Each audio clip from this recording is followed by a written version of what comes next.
बिस्मिल्लाहिर्रहमानिर्रहीम। अस्सलाम वालेकुम। Welcome to my YouTube channel novel reader साहब। कैसे हैं आप सब लोग? आप मुझे ये बताइए, आपको जो मैं नावल दे रही हूँ कमरोज़ शहर का तेरे प्यार की खुशबू, वो कैसा लग रहा है? पहले मुझे उसका कमेंट करके बताइए। फिर आज जो हम नावल पढ़ रहे हैं वो है माहम सैयद की। रिक्वेस्ट इन्होंने की थी। आसिया बरकत अली का नावल था, ईद बेस्ड है, मीठी ईद। सॉरी सिस्टर, मैं थोड़ा सा मुझे देर हो गई रमज़ान की टफ स्केड्यूल की वजह से, तो अब मैं ये आपके लिए पढ़ रही हूँ। आप सुनिए और काइंडली कमेंट ज़रूर कर दीजिए करें। इससे यह है कि थोड़ी सी मेरी हौसला अफजाई हो जाती है। चलें फिर ठीक है माहम, आप ये नावल सुनो और इसके साथ बाकी रीडर्स भी ज़रूर सुनो और अपनी अपनी जो भी हैं आपकी रिक्वेस्ट वो कमेंट सेक्शन में बताइए। मैं उन नावल्स को ज़रूर पढ़ूँगी। तो चलिए स्टार्ट करते हैं। मीठी ईद बाय आसिया बरकत अली।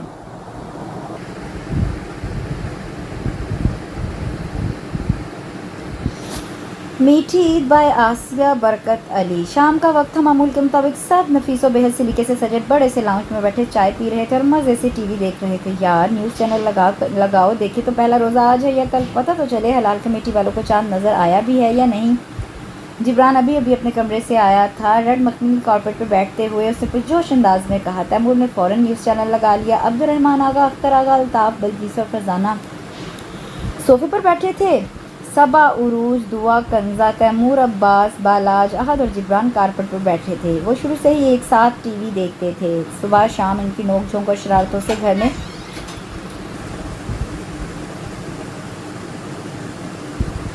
घर में खिलखिलाहटें गूंज रही होती थी। आगा हाउस 4 मंजिलों पर मुश्तमिल खूबसूरत सा घर था। ग्राउंड फ्लोर पर अब्दुर्रहमान, अल्ताफ़ और अख्तर के कमरे थे, साथ ही बड़ा सा लाउंज था और दूसरी तरफ किचन और डाइनिंग एरिया था।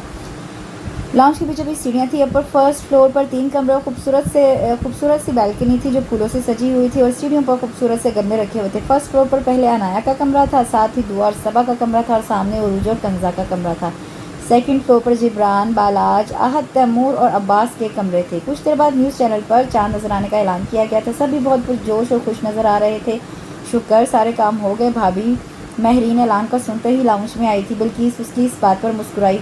बल्कीस, फरजाना और महरीन एक हफ्ते पहले ही घर की सफाई और रमज़ान की ग्रॉसरी की ख़रीदारी कर चुकी थी। कल ही कबाब, समोसे, रोल और सहरो अफ्तार की कई चीज़ें बनाकर फ्रीज़र में महफूज कर ली थी। वो हर रमज़ान में घर में ही सारी चीज़ें बना लिया करती थी। अनाया भागते हुए लाउंज में आई। अभी वो कुछ कहने ही लगी थी कि उसके बोलने से पहले तैमूर ने कहा, यार ऐसे भागा मत करो, हम सब तो दिल पकड़कर बैठ गए थे कि मानो कोई जल्जा आ गया है। तैमूर का अंदाज चिढ़ाने वाला था। अनाया ने मुंह बसोर कर उसे देखा। मैं तो पूछने आई थी कि दुआ अनाया की बात काटते हुए बोली कि चांद नज़र आया या नहीं, तो मैं बताती चलूँ चांद नज़र नहीं आया अनाया। दुआ ने शरारत से मुस्कुराहट दबाई उसे देखा। वैसे मुझे तो पहले ही पता था आज मुफ्ती साहब को चांद नज़र नहीं आएगा। अनाया अपनी ऐनक ठीक करते हुए मुस्कुराई। वो भला कैसे? अरूज ना समझ से पूछने लगी। बाकी सब भी अनाया की तरफ मतवज्जा थे। मैं आज बाहर नहीं निकली थी तो मुफ्ती साहब को चांद कैसे नज़र आता? अनाया ने कहते हुए शर्माने की नाकाम कोशिश की। कंजा, अब्बास और अरूज खासा बदमज़ा हुए इस लतीफ़े पर। सबा, बालाज और आहद मुँह खोले उसे देख रहे थे, जबकि अब्दुर्रहमान और अख्तर मुस्कुराए थे। इतना ठंडा और पुराना जोक सुनने से पहले मेरे कान बंद क्यों नहीं हो गए? तैमूर ने अपनी कानों पर हाथ रखते हुए बुरा सा मुँह बनाया। हमारी अनाया चांद जैसी ही है, चांद भी गोल मटोला और अनाया भी। कंजा आंख दबाकर बोली तो सब हंसने लगे।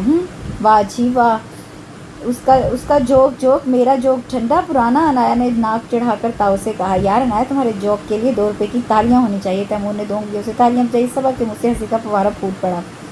वैसे चांद नज़र आ गया है अनाया? मुझे तो सोचकर हंसी आ रही। अगर अनाया सचमुच में दूरबीन के सामने खड़ी हो जाए और मुफ्ती साहब गलती से उसको चांद समझकर अपनी जदीद दूरबीन से उस पर जूम कर लिया तो बेचारे मुफ्ती साहब को खौफ के मारे हार्ट अटैक हो जाना है। मोटू, थोड़ा सा वज़न कम कर लो प्लीज़। आहद अनाया को चिढ़ाते हुए हंसने लगा।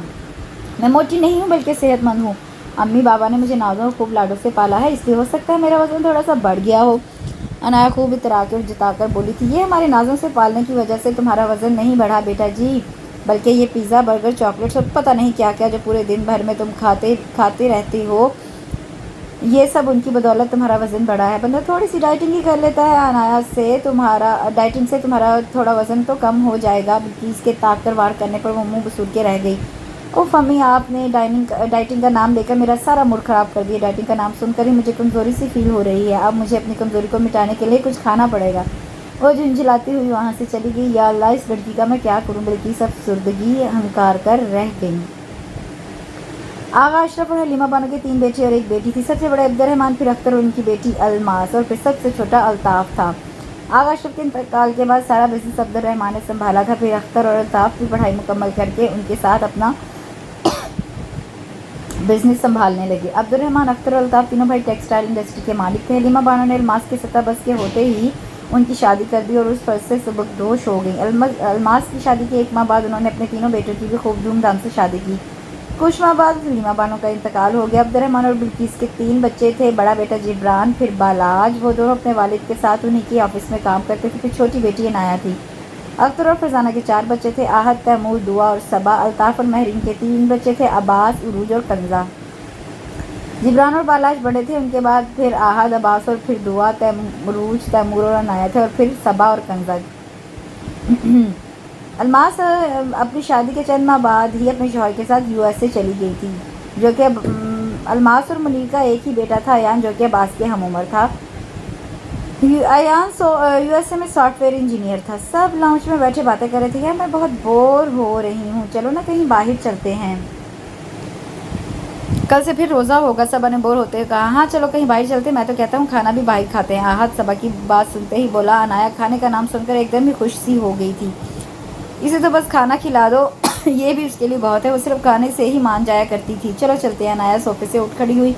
उरूज और दुआ ने उसे घूर कर देखा। पहले शॉपिंग करेंगे, फिर किसी अच्छे से रेस्टोरेंट में खाना खाएंगे। उरूज आहद का मुंतज़िर नज़रों से देखने लगी। और शॉपिंग जो कभी ख़त्म ही नहीं होगी। एक तुम लड़कियाँ, दूसरी तुम्हारी शॉपिंग, अल्लाह ही बचाए। तैमूर ने हाँक लगाई। आहद और बालाज हंस पड़े। ओ हेलो, हमने कब कहा तुम हमारे साथ चलो, तुम लोग चले जाओ जहाँ मर्जी तुम्हें जाना है। कंजा ने बुरा मनाकर मुंह फेर लिया था। ये ठीक है, बालाज ने तिरछी निगाह से देखा।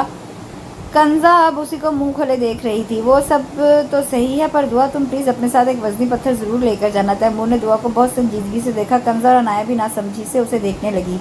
पत्थर क्यों? दुआ ने सवालिया नज़रों से उसे देखा। क्योंकि तुम बहुत पतली सी हो, कहीं उड़ ही ना जाओ। वैसे भी शाम से मौसम बड़ा खुशगवार है। तैमूर से छेड़ा था। सभी कहका लगाकर हंसने लगे। दुआ ने कमर पर हाथ रखकर तैमूर को खा जाने वाली नज़रों से घूरा, पर वो भी तैमूर था, वो और ज़्यादा हंसने लगा। सब ने प्लान बना लिया था कि लड़के अलग जाएंगे और लड़कियां अलग।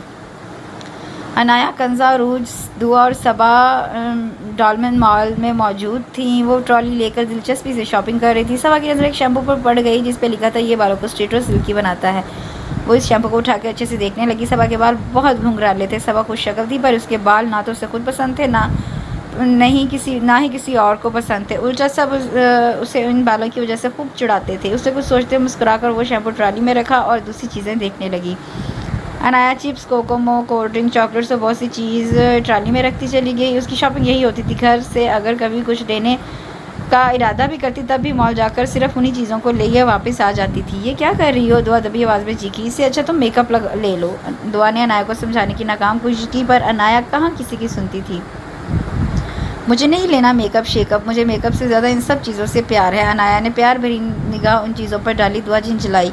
इसलिए तुम इतनी मोटी हो? दुआ बुरा सा मुंह बनाकर बोली। दुआ, मैं इतनी मोटी भी नहीं हूँ, बस थोड़ी सी हूँ। अब मुझे अपना काम करने दो। अनाया ने लेस का पैकेट उठाकर ट्राली में रखा और आगे बढ़ गई। दुआ तासुब से सर हिलाकर रह गई। इतने दिनों बाद भाइयों की याद आई है। अख्तर ने मसनूई खफगी से कहा था।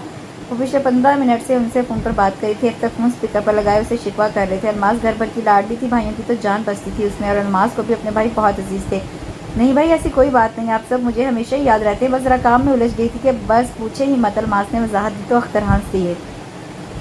और बताओ मुनीर और अयान कैसे हैं? अब्दुर्रहमान ने नरम लहजे में पूछा। वो तो ठीक है भाई साहब मैं सोच रही हूँ कि अब अयान की शादी कर दूँ। अलमास की खुशी से भरी जोश आवाज़ फ़ोन से उभरी थी। ये तो बहुत अच्छी बात है। अब्दुर्रहमान खुशदिली से बोले, बल्कि किसी के चेहरे पर खुशी देखकर मुस्कुराने लगी। किससे करवा रही हो अयान की शादी? अल्ताफ़ खुश हुए थे। भाई मुझे तो लगता है किसी गोरी अंग्रेज़न से करेगा शादी अयान। फरजाना चाय और लवाजमात की ट्रे टेबल पर रखते हुए बोली। महरीन ताईद से सर हिलाया। अलमास की कॉल आते ही फरजाना उनसे थोड़ी बातें करके चाय बनाने चली गई और अक्सर देर तक बातें करते रहते थे। नहीं भाभी, मैंने उसे साफ कह दिया कि वो अपने मामू की बेटियों में से किसी एक को पसंद करे। मेरी दिली ख्वाहिश है कि मेरे इकलौते बेटे की दुल्हन मेरे किसी भाई की बेटी हो। और वह राज़ी भी हो गया। अल्मास ने हंसते अपनी ख्वाहिश का इजहार किया तो तीनों भाइयों को खुशगवार हैरत हुई। बिल्किस, महरीन और फरजाना को तो अपने कानों पर यकीन ही नहीं आ रहा था कि ये कोई ख्वाब तो नहीं था। वो तीनों को हैरत और खुशी के मारे खामोश हो गई। हम 16वें रोज़े को पाकिस्तान आएंगे इंशाल्लाह। अल्मास के आने की खबर सुनकर वो बहुत खुश हुए थे। अल्मास 10 साल बाद पाकिस्तान आ रही थी, वो भी ईद पर। ये मीठी ईद तो बहुत खुशियाँ लेकर आने वाली थी। मीठी ईद की मीठी खुशियाँ उनकी मुंतज़िर थीं। वो आ रहा है। फरजाना अपनी बेटियों के कमरे में जा पहुंची थी। वो कुछ देर पहले ही रेस्टोरेंट से आई थी। शॉपिंग बैग्स बेड पर रखे हुए थे। उन्होंने मॉल से खूब अच्छे से शॉपिंग की थी। वो कौन? अम्मी, दुआ और सबा ने एक साथ पूछा। फरजाना उनके साथ बेड पर बैठ गई। तुम्हारी पुप्पो आ रही हैं? फरजाना के चेहरे पर गहरी मुस्कुराहट थी। अच्छा अम्मी, ये तो बहुत खुशी की बात है। पुप्पो 10 साल बाद आ रही हैं, वो भी मीठी ईद पर। सबा ने खुश होते हुए अपनी अम्मी से कहा। दुआ मुस्कुराई थी। वो और सुनो, वो अयान की शादी करवाना चाहती हैं अपने भाई की किसी बेटी से। मैं सॉफ्टवेयर अयान USA में सॉफ्टवेयर इंजीनियर है। बड़ा घर है उनका। बहुत खूबरू लड़का है। जिससे भी वो शादी करेगा उसको अपने साथ USA ले जाएगा। मैं चाहती हूँ कि अयान तुम दोनों में से किसी को पसंद करे। फरजाना ने हाथ के इशारे से उन्हें करीब आने का इशारा किया। थोड़ा आगे को झुककर सरगोशी में कहने लगी। सबा ज़ोर से हंसने लगी। अरे अम्मी, बस इतनी सी बात पर आप इतना परेशान क्यों हो रही हैं? आपने कभी रूज, कंजा और हाँ उस मोटी अनाया को देखा है? आपको नहीं लगता? आपको उन्हें देखकर लगता नहीं कि वो खूबरू बंदा उनमें से किसी को पसंद करेगा? सबा ने वो मुश्किल अपनी हंसी को कंट्रोल किया और अपनी अम्मी का हाथ थामे उन्हें समझाने लगी। आप देखना, वो मुझे पसंद करेगा या फिर दुआ को। हम दोनों उसे इम्प्रेस कर लेंगे। फिर देखना आप, वो मेरे पीछे कैसे लट्टू हो जाएगा। सबा इतराने लगी। दुआ ने खुद को बेसाख्ता सामने लगे आईने में देखा और मुस्कुराने लगी। फरजाना को कुछ तसल्ली हुई तो वो भी मुस्कुराने लगी। उन्हें अपनी बेटी की बात सुनकर यकीन हो गया कि अयान उनमें से किसी एक को पसंद करेगा। दूसरी तरफ महरीन और बिल्किस का भी यही हाल था। उन्होंने भी खूब अच्छे से अपनी बेटी को समझाने का सोच रखा था। अनाया चिप्स खाते हुए लाउंज की तरफ जा रही थी। बिल्किस उसका हाथ पकड़कर अपने कमरे में ले गई। वो हैरान होकर उन्हें देखने लगी। ये अचानक अम्मी को क्या हुआ है जो इस तरह मुझे खींचकर यहाँ ले आई हैं? अनाया दिल ही दिल में सोचने लगी। बिल्किस ने पहले इसके हाथ से चिप्स का एक पैकेट छीना और उसे शानों से पकड़कर बेड पर बिठाया। ये सब इतना जल्दी हुआ कि अनाया को कुछ समझ में नहीं आ रहा था कि हो क्या रहा है। आज के बाद तुम डाइटिंग करोगी? सब तुम्हारा मजाक उड़ाते हैं, थोड़ी सी तो शर्म करो और अपने वज़न पर तवज्जो दो। बल्कि मैं खुद 16 दिनों से में तुम्हें बिल्कुल स्मार्ट बना दूंगी। बल्कि उंगली उठाकर तनबीह करते उसे डांटे जा रही थी। वो रोज़ उसे वज़न कम करने का कहती थी, पर आज उनका अंदाज़ अलग था। अनाया मुँह खोले उन्हें देखी जा रही थी। अनाया इतनी मोटी नहीं थी, पर घर में सब दुबली पतली लड़कियाँ थी, जिसकी वजह से उसका वज़न ज़्यादा लगता था, जबकि वो इतनी भी कोई मोटी नहीं थी। उफ अम्मी, ये एकदम से आपको कौन सा भूत सवार हो गया है? अनाया ने बुरा सा मुंह बना लिया। तुम्हें पतला करने का भूत सवार हो गया? अब तो मैं तुम्हें पतला करके ही दम लूँगी। कल पहला रोज़ा है और तुम्हारी डाइटिंग का पहला दिन। उन्होंने फैसला कुल लहजे में कहा था। अम्मी प्लीज़ ऐसा मत करें, आप तो जानती हैं ना मैं खाने के बिना कैसे रह सकूँगी। अम्मी, अनाया अपने लहजे में उदासी समय बेचारगी से बोली। भूखा नहीं मार रही तुम्हें खाना दूंगी। बल्कि इसे उदास देखकर पिचकार कर बोली। सच्ची अम्मी? अनाया ने जहक कर कहा तो उन्होंने इस बात में सर हिलाया। अनाया तो खुशी से फूले नहीं समा रही थी। आज से तुम सलाद, ग्रीन टी और ख़ास उबला हुआ अंडा खाओगी। बिल्किस बड़े मज़े से कहती हुई बाहर जाने लगी। अनाया ने सब चीज़ों का नाम सुनकर झुरझुरी भरी। मैं नहीं कर रही कोई डाइटिंग। अनाया ने झुंझलाकर कहा तो वो रुक गई और अनाया को गुस्से से घूरने लगी। पर ये मेरा आखिरी फैसला है, सुना तुमने? वो सख्त लहजे में कहती हुई वहाँ से चली गई। अनाया अपना सर थामे वहीं बैठी उन्हें जाता हुआ देख कर रह गई। महरीन अपनी बेटियों के कमरे में बैठी उन्हें रसान से समझा रही थी।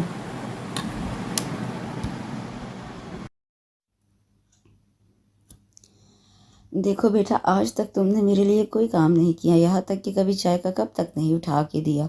पर अपनी फूफो का हर काम तुमने आगे बढ़ बढ़ कर करना है। उनको इम्प्रेस करने का कोई मौका हाथ से नहीं जाने देना है।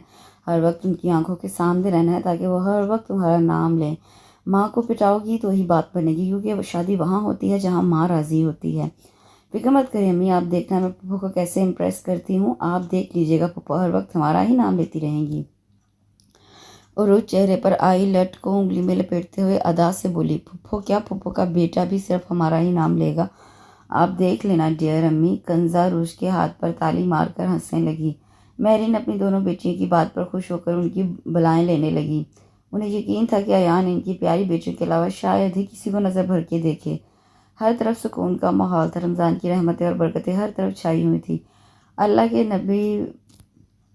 अल्लाह नबी के प्यारे रोज़ेदारों, रोज़ा रखो। ठंडी ठंडी हवा रहमतों की चली। बन के मौजे करम मुस्तफ़ा आ गए। मस्जिद में कोई बच्चा बहुत ही प्यारे अंदाज में नात पढ़ रहा था। वक्फे वक्फे से कारी साहब रोज़ेदारों को आवाज़ दे रहे थे और फिर कोई बच्चा नात पढ़ने लगता था। मस्जिदों से आती आवाज़ें दूर तक गूंजती हुई अंदर तक सुकून तारी कर रही थी। मोहल्ले में ढोल बजाते हुए मोहल्ले के बच्चे मोहल्लेदारों को उठाने आए थे। हर तरफ नूर ही नूर का समा हर एक को अपने शहर में लिए हुए था। किचन से उठते पराठों और कबाबों की खुशबू पूरे घर को महका रही थी, तो कहीं चाय के उबलने की महक आ रही थी। बिल्किस, फरजाना और महरीन सहरी बना रही थी। अब्दुर्रहमान, अख्तर और अल्ताफ़ डाइनिंग टेबल पर बैठे बातें कर रहे थे। तैमूर कहाँ है, ज़रा उसे देख कर आओ। फरजाना ने हलवा बनाते हुए किचन से आवाज़ लगाई थी। जाओ बेटा, उसे बुला कर लाओ। अख्तर ने सवा से कहा तो फ़ौरन हुक्म की तामील करते हुए वहाँ से चली गई। अरूज, कंजा, बालाज, दुआ अधखुली आंखों से डाइनिंग टेबल पर सहरी का इंतज़ार कर रहे थे। अब्बास, आहद, अनाया और जिब्रान बातें कर रहे थे। आज पहली सहरी थी और खूब रौनक लगी हुई थी। उसने दोबारा दरवाज़ा नॉक किया। जवाब ना मिलने पर वो दरवाज़ा खोलकर अंदर चली गई। उठो, रोज़ा नहीं रखना, सबा ने लाइट ऑन करके ज़ोर से कहा तो वो उठकर बैठ गया। तुम जाओ, मैं आ रहा हूँ। तैमूर आंखें मसलने लगा। सबा ओके कहकर वहाँ से चली गई। तैमूर फ्रेश होकर नीचे आया तो डाइनिंग टेबल सहरी के लजीज लवाजमात से सजी हुई थी। पहली सहरी मुबारक हो सबको, तैमूर कहता हुआ कुर्सी खींचकर बैठ गया। अब्दुर्रहमान और अख्तर ने जवाब दिया था। वो सब अपनी अपनी प्लेट में चीज़ें निकालने लगे। अनाया ने अपना हाथ खस्ता लच्छेदार पराठों की जानिब बढ़ाया ही था कि बल्कि इसने उसके आगे सलाद, उबला हुआ अंडा और ब्राउन ब्रेड और बॉयल की हुई सब्जी की प्लेट उसके सामने रख दी। अनाया ने चौंक कर उन्हें देखकर हसरत भरी निगाह उन पराठों पर डाली। वहाँ मौजूद सबको ही बड़ी हैरत हो रही थी। अनाया और डाइटिंग, महरीन और फरजाना समझ चुकी थी कि ये अचानक डाइटिंग किस खुशी में करवाई जा रही थी। वो तो सोच कर ही घबराने लगी थी। अम्मी मैं ये क्या देख रहा हूँ? अनाया वाकई डाइटिंग कर रही है? बालाज ने हैरत से अनाया को देखा था। अनाया ने बोलने के लिए भी मुंह खोला था, बल्कि इस मुस्कुराकर कहने लगी, हाँ बेटा, आज से अनाया डाइटिंग ही करेगी। अनाया का मुंह खुला का खुला रह गया। बेगम, क्यों बच्ची को ज़बरदस्ती डाइटिंग करवा रही हो? हमारी अनाया जैसी है वैसे ही अच्छी है। अब्दुर्रहमान अनाया को बगौर देखने लगे। वो सर झुकाए बैठी थी। आप बीच में मत पड़े, यह माँ बेटी का मामला है। बिल्किस का हम पीछे हटने वालों में से थी। आखिर उन्हें चुप ही करना पड़ा। ताईजान, तरबूज को जितना भी पतला कर लो रहता तो वो फिर भी तरबूज ही है। सबा ने कहका लगाकर कहा तो अरूज, दुआ और कंजा हंसने लगी। देखो तो सही, ये बोल कौन रहा है? कभी अपने बाल देखे हैं? अगर तुम गलती से भी कभी बाल खोल दोगी ना तो चुड़ैलें भी डर जाएंगी और बोलेंगी, ये हमसे बड़ी चुड़ैल तो घोंसला लिए घूम रही है। तैमूर की बात पर सब हंसने लगी। सबा का बस चलता तो उसे कच्चा खा जाती। अनाया बेबसी से अपनी सहरी को देखी जा रही थी। अम्मी, ये सब खाकर तो मैं मर जाऊंगी, मुझे नहीं खाना ये सब। अनाया ने उदासी से बिल्किस को देखा। अब्दुर्रहमान को भी जी भरकर उसकी मासूमियत पर प्यार आया। ये तो और भी अच्छा है, बिना कुछ खाए रोज़ा रखोगी तो बहुत जल्द पलती हो जाओगी। बलाज की आंखों में शरारत थी और अंदाज एकदम संजीदा था, बल्कि सर हिलाते कुछ सोचने लगी। अनाया ने बालाज को सख्त घूरी से नवाजते हुए दांत कचकचाए वो लब दबाए अपनी हंसी को रोकने लगा। ये ठीक है वैसे, बल्कि अनाया के सामने पड़ा खाना उठाने लगी थी। अब अगर मैं ये खाना भी उठा लेंगी तो मैं तो भूख से मर जाऊंगी। बलाज को तो मैं बाद में देख ही लूंगी। अनाया सोचने लगी। बलाज अपनी हंसी दबाए उसे देख रहा था। रहने दे अम्मी, मैं ये खा लूंगी। अनाया ने रोनी सूरत बनाए प्लेट उनके हाथ से ली। बिल्किस मुस्कुराकर किचन में चली गई। अब्बास उसे दिखा दिखाकर मज़े से पराठा खा रहा था। ये तो अभी से रो रही है। आज उसे छेड़ते हुए हंसने लगा। मुझे तो ये सोचकर रोना आ रहा है कि अब अम्मी मुझे इफ्तारी में भी यही सब कुछ खिलाएंगी। अनाया उदासी से कहते हुए सहरी करने लगी। अब सिर्फ 20 मिनट ही बचे थे रोज़ा बंद होने में, जबकि बाकी सब अच्छे से सहरी कर चुके थे और चाय पीने में मगन थे। अब्दुर्रहमान, अख्तर और अल्ताफ़ लॉन में टहलने चले गए थे। सारी लड़कियां समझ चुकी थी कि ताईजान उसे अयान के लिए डाइटिंग करवा रही हैं ताकि अयान उसे पसंद कर ले। सारी लड़कियां मुतमईन थी कि अयान कम से कम अनाया को तो कभी पसंद नहीं करेगा। अम्मी को पता नहीं क्या हो गया, कहीं हमारी अम्मी अपनी किसी हमशक्ल से तो नहीं बदल गई। अनाया मुंह बना बना कर उबली हुई सब्जी खा रही थी। ऐसा नहीं है, फुप्पो आ रही हैं, तैमूर ने हंसते हुए कहा। अनाया ने नासमझी से उसे देखा। वो आ रही हैं, ये तो बहुत खुशी की बात है। खुशी में तो अच्छे और मज़े मज़े के खाने बनाए और खिलाए जाते हैं, यहाँ तो उल्टा ही हो रहा है। मुझे भूखा मारा जा रहा है। अनाया की बड़ी बड़ी आंखों में आंसू भर आए थे। मोटी, पूरी बात तो सुनो, वो अयान का रिश्ता लेकर आ रही हैं। अयान जिसको भी पसंद करेगा फूफो उसकी शादी उससे करवा देगी। तैमूर ने एक शरारत भरी निगाह सब पर डालते हुए मज़े से कहा। मेरी बला से ना ही आए वो यहाँ। अभी वो आया ही नहीं कि मेरा खाना बंद हो गया, आएगा तो पता नहीं क्या क्या होगा। नाया गुस्से से दांत कचकचाकर बोली। चलो अब तो दुश्मनी ही मोल ले ली है। वेरी गुड दुआ। नाया का गुस्सा देखकर दिल ही दिल में खुश हुई। अच्छा, अयान का नाम सुनकर तुम इतना खुश क्यों हो रही हो? देखो ना, नाम भी एक जैसा है, अयान और अनाया। तैमूर अनाया को छेड़ने लगा। सबा को अपने भाई की इस बात पर बहुत गुस्सा आया। वो उठकर वहां से चली गई। बस तुमसे यहाँ वहाँ की बकवास करवा लो, नया मुंह बनाकर बोली। तैमूर हंसते लगा। अजान तो ही सब नमाज अदा करने चले गए। बिल्किस, ये तुम क्यों मेरी बच्ची से डाइटिंग करवा रही हो? देखा नहीं पिछले 7 दिनों से वो किस तरह उदासी सहरी अफ्तारी करती है। मेरी बच्ची कमज़ोर हो गई। अब्दुलरहमान नमाज असर अदा करके अपने कमरे में बिल्किस से बात करने आए थे। उनसे अपनी बेटी की ये उदासी देखी नहीं जा रही थी। कमज़ोर हो गई है, या अल्लाह, इन बाप बेटी को थोड़ी सी अकल दे। बिल्किस जाए नमाज तय कर साइड टेबल पर रखते हुए बोली। अब इसमें अकल वाली कौन सी बात है बेगम? अब्दुलरहमान सिरहाना ठीक करते हुए बेड पर बैठ गए। बिल्किस उनके मुकाबले आकर बैठी। आपको पता है आजकल के लड़कों को स्मार्ट लड़की चाहिए।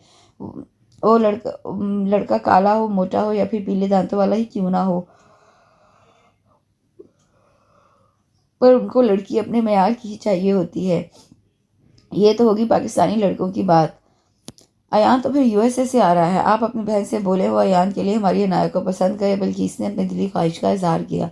अच्छा, तो इसलिए तुम अनाया से डाइटिंग करवा रही हो? वो गहरी सांस लेकर बोले। देखो बल्कि अयान को अगर पसंद करना होगा तो हमारी बेटी को ऐसे ही पसंद करेगा जैसी वो है। और रही बात अलमास को बोलने की, तो मैं उससे ऐसा कुछ नहीं कहने वाला। सब बच्चियाँ मेरी ही बच्चियाँ हैं। अलमास जिसे भी पसंद करे मुझे खुशी होगी। अब्दुलरहमान सख्त लहजे में बिल्किस को समझाने लगे। बिल्किस की आंखों में बेयकीनी और मायूसी थी और वो खामोश रही। अब्दुलरहमान उन्हें खामोश देखकर मुतमईन हो गए, जबकि बिल्किस ने अभी हार नहीं मानी थी। वो दुपट्टा सर पर पहनते हुए वहां से चली गईं। मगरिब की अजान होने से कबल सब दुआ करने लगे थे। अजान सुनते ही खजूर खाकर सब नमाज पढ़ने चले गए। आज भी बिल्किस ने आगे आगे सलाद और उबली हुई दाल की प्लेट रखी, जो उससे झुरझुरी भरकर थोड़ी सी खाई थी। अब उसे भूख सताई जा रही थी। नाया की नज़र टेबल पर बड़े समोसों पे जा रुकी। उसने बहुत कोशिश की कि वो समोसों को ना दुखे, पर समोसे उसे आवाज़ देकर उकसा रहे थे कि अनाया आ जाओ, हमें खा जाओ। अनाया ने आओ देखा न था, वो सीधा टेबल से समोसे उठाए और जल्दी जल्दी खाने लगी। वो 7 दिन की डाइटिंग के बाद समोसों पर इस तरह टूट पड़ी थी जैसे वो 7 साल से डाइटिंग कर रही थी। या अल्लाह, अनाया तुम डाइटिंग पर हो? बल्कि सर पर हाथ मारते हुए चीख पड़ी। अनाया आखिरी समोसा खाकर टिश्यू से हाथ साफ कर रही थी। अपनी अम्मी की आवाज़ सुनकर चौंकी और सीधी हो गई। अम्मी, मैं तो सिर्फ चख रही थी। नाया गड़बड़ा कर बोली। आंखें बल्किस की आंखें गुस्सा हैरत से फैल गई। इन 7 दिनों की मेहनत पर पानी फेरने में 7 मिनट भी नहीं लगे थे। अनाया, तुम इसे चखना कह रही हो? अमक लड़की। उनके लहजे में सख्ती दर रही। अनाया खफीफ सी हो गई। अनाया को खफीफ सा देखकर वो कुछ नरम पड़ गई, पर फिलहाल अनाया को रायत देने का कोई इरादा ना था। तैमूर कोल्ड ड्रिंक लेकर वापस आया। समोसों का खाली लिफाफा देकर चीख पड़ा। मोटी मेरे सारे समोसे खा गई। ये खास मैं अपने लिए लाया था, एक तो छोड़ देती, सब खा गई। तैमूर लिफाफे को उलट पलट कर देखने लगा। पर अब तो मैं खा गई हूँ। तैमूर ने उसे घूरा। वही तो मैं भी कह रहा हूँ कि मोटी सब खा गई। तुमने अपने समोसे यहाँ रखे क्यों? अनाया की 7 दिन की डाइटिंग दोबारा पहले दिन पर आ पहुंची। बल्कि इस तैमूर पर बरस पड़ी। तैमूर अपने समोसों पर फातिहा पढ़कर वहां से चला गया। चलो अब भागना शुरू करो, उठो जल्दी। मैं नहीं भाग रही हूँ, मेरी डाइटिंग कब ख़त्म होगी? अनाया की आंखों में नमी देखकर वो कुछ बोल ना सकी, और वो सब उसके लिए ही तो कर रही थी। बल्कि उसे मसनूई गुस्से से देखते हुए वहां से चली गई। रात के 10 बज रहे थे। सब लाउंज में बैठे बातें कर रहे थे। बिल्किस अपने हाथ में पिंक कलर की सिल्वर गोटे वाली खूबसूरत सी फ्रॉक लेकर वहां आई थी। कल तुमने कहा था ना मेरी डाइटिंग कब खत्म होगी, तो सुनो, जब ये फ्रॉक तुम्हें पूरा आ जाएगा उस दिन तुम्हारी डाइटिंग खत्म हो जाएगी।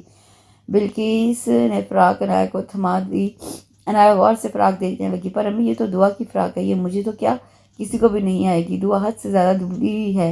अनाया फ्रॉक को देखने लगी। दुआ फखरिया अंदाज में मुस्कुराई। हाँ, ये मेरा ही फ्रॉक है, मैंने पूरे 10,000 का कुछ दिन पहले ही लिया था। दुआ ने ऐसे जताकर कहा जैसे वो कह रही हो, बेटा पहनने का सोचना भी मत, ये 10,000 वाला फ्रॉक तुम्हारी साइज़ का नहीं है। बल्कि इससे दुआ से जब ये फ्रॉक मांगा तो वो देना नहीं चाहती थी। वो मैंने पता नहीं कहाँ रख दिया है, जैसे मिल जाएगा दे दूंगी कहकर बिल्किस को टालने लगी। फरजाना ने अपनी बेटी को समझाया कि वो ये फ्रॉक बिल्किस को दे या नाया ये फ्रॉक देकर ही हार मान लेगी।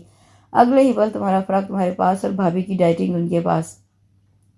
दुआ बात की नज़ाकत समझते हुए ताईजान को फ्रॉक देकर आ गई थी। ताईजान, ये फ्रॉक उसे फिट नहीं आएगा, इसको इसमें फिट आने के लिए 10 साल लगेंगे। कंज़ा इस्तेहज़ाइया हंसी हंसने लगी। मतलब अनाया की डाइटिंग कभी खत्म नहीं होने वाली? रूज ने मसनूई आ भरी सबा मुंह पर हाथ रखकर हंसने लगी। हाय बेड़ा गर्क, हौसला अफजाई तो दूर की बात, तुम लोग उसे दिल बर्दाश्त कर रहे हो। बल्कि उन्हें डांटने लगी। अनाया ये सोचकर परेशान हो रही थी कि इतना पतला होने के लिए उसे 10 दिन नहीं बल्कि 100 साल लगेंगे, और 100 साल बाद भी शायद ही वो इतनी पतली हो सके।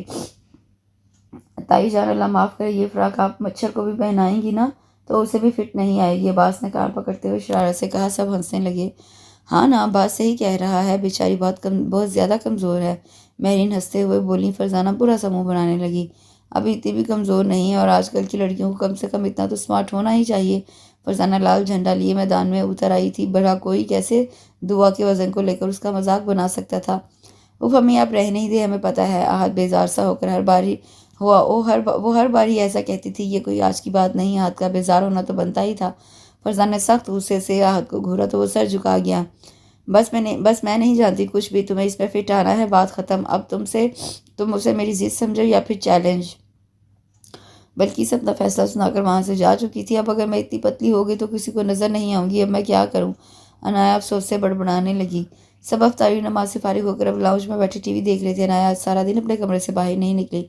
अफ्तारी भी उससे अपने कमरे में ही की थी। अब जब वो नीचे आई तो सब उसे बिना पलके झपके देखे जा रहे थे।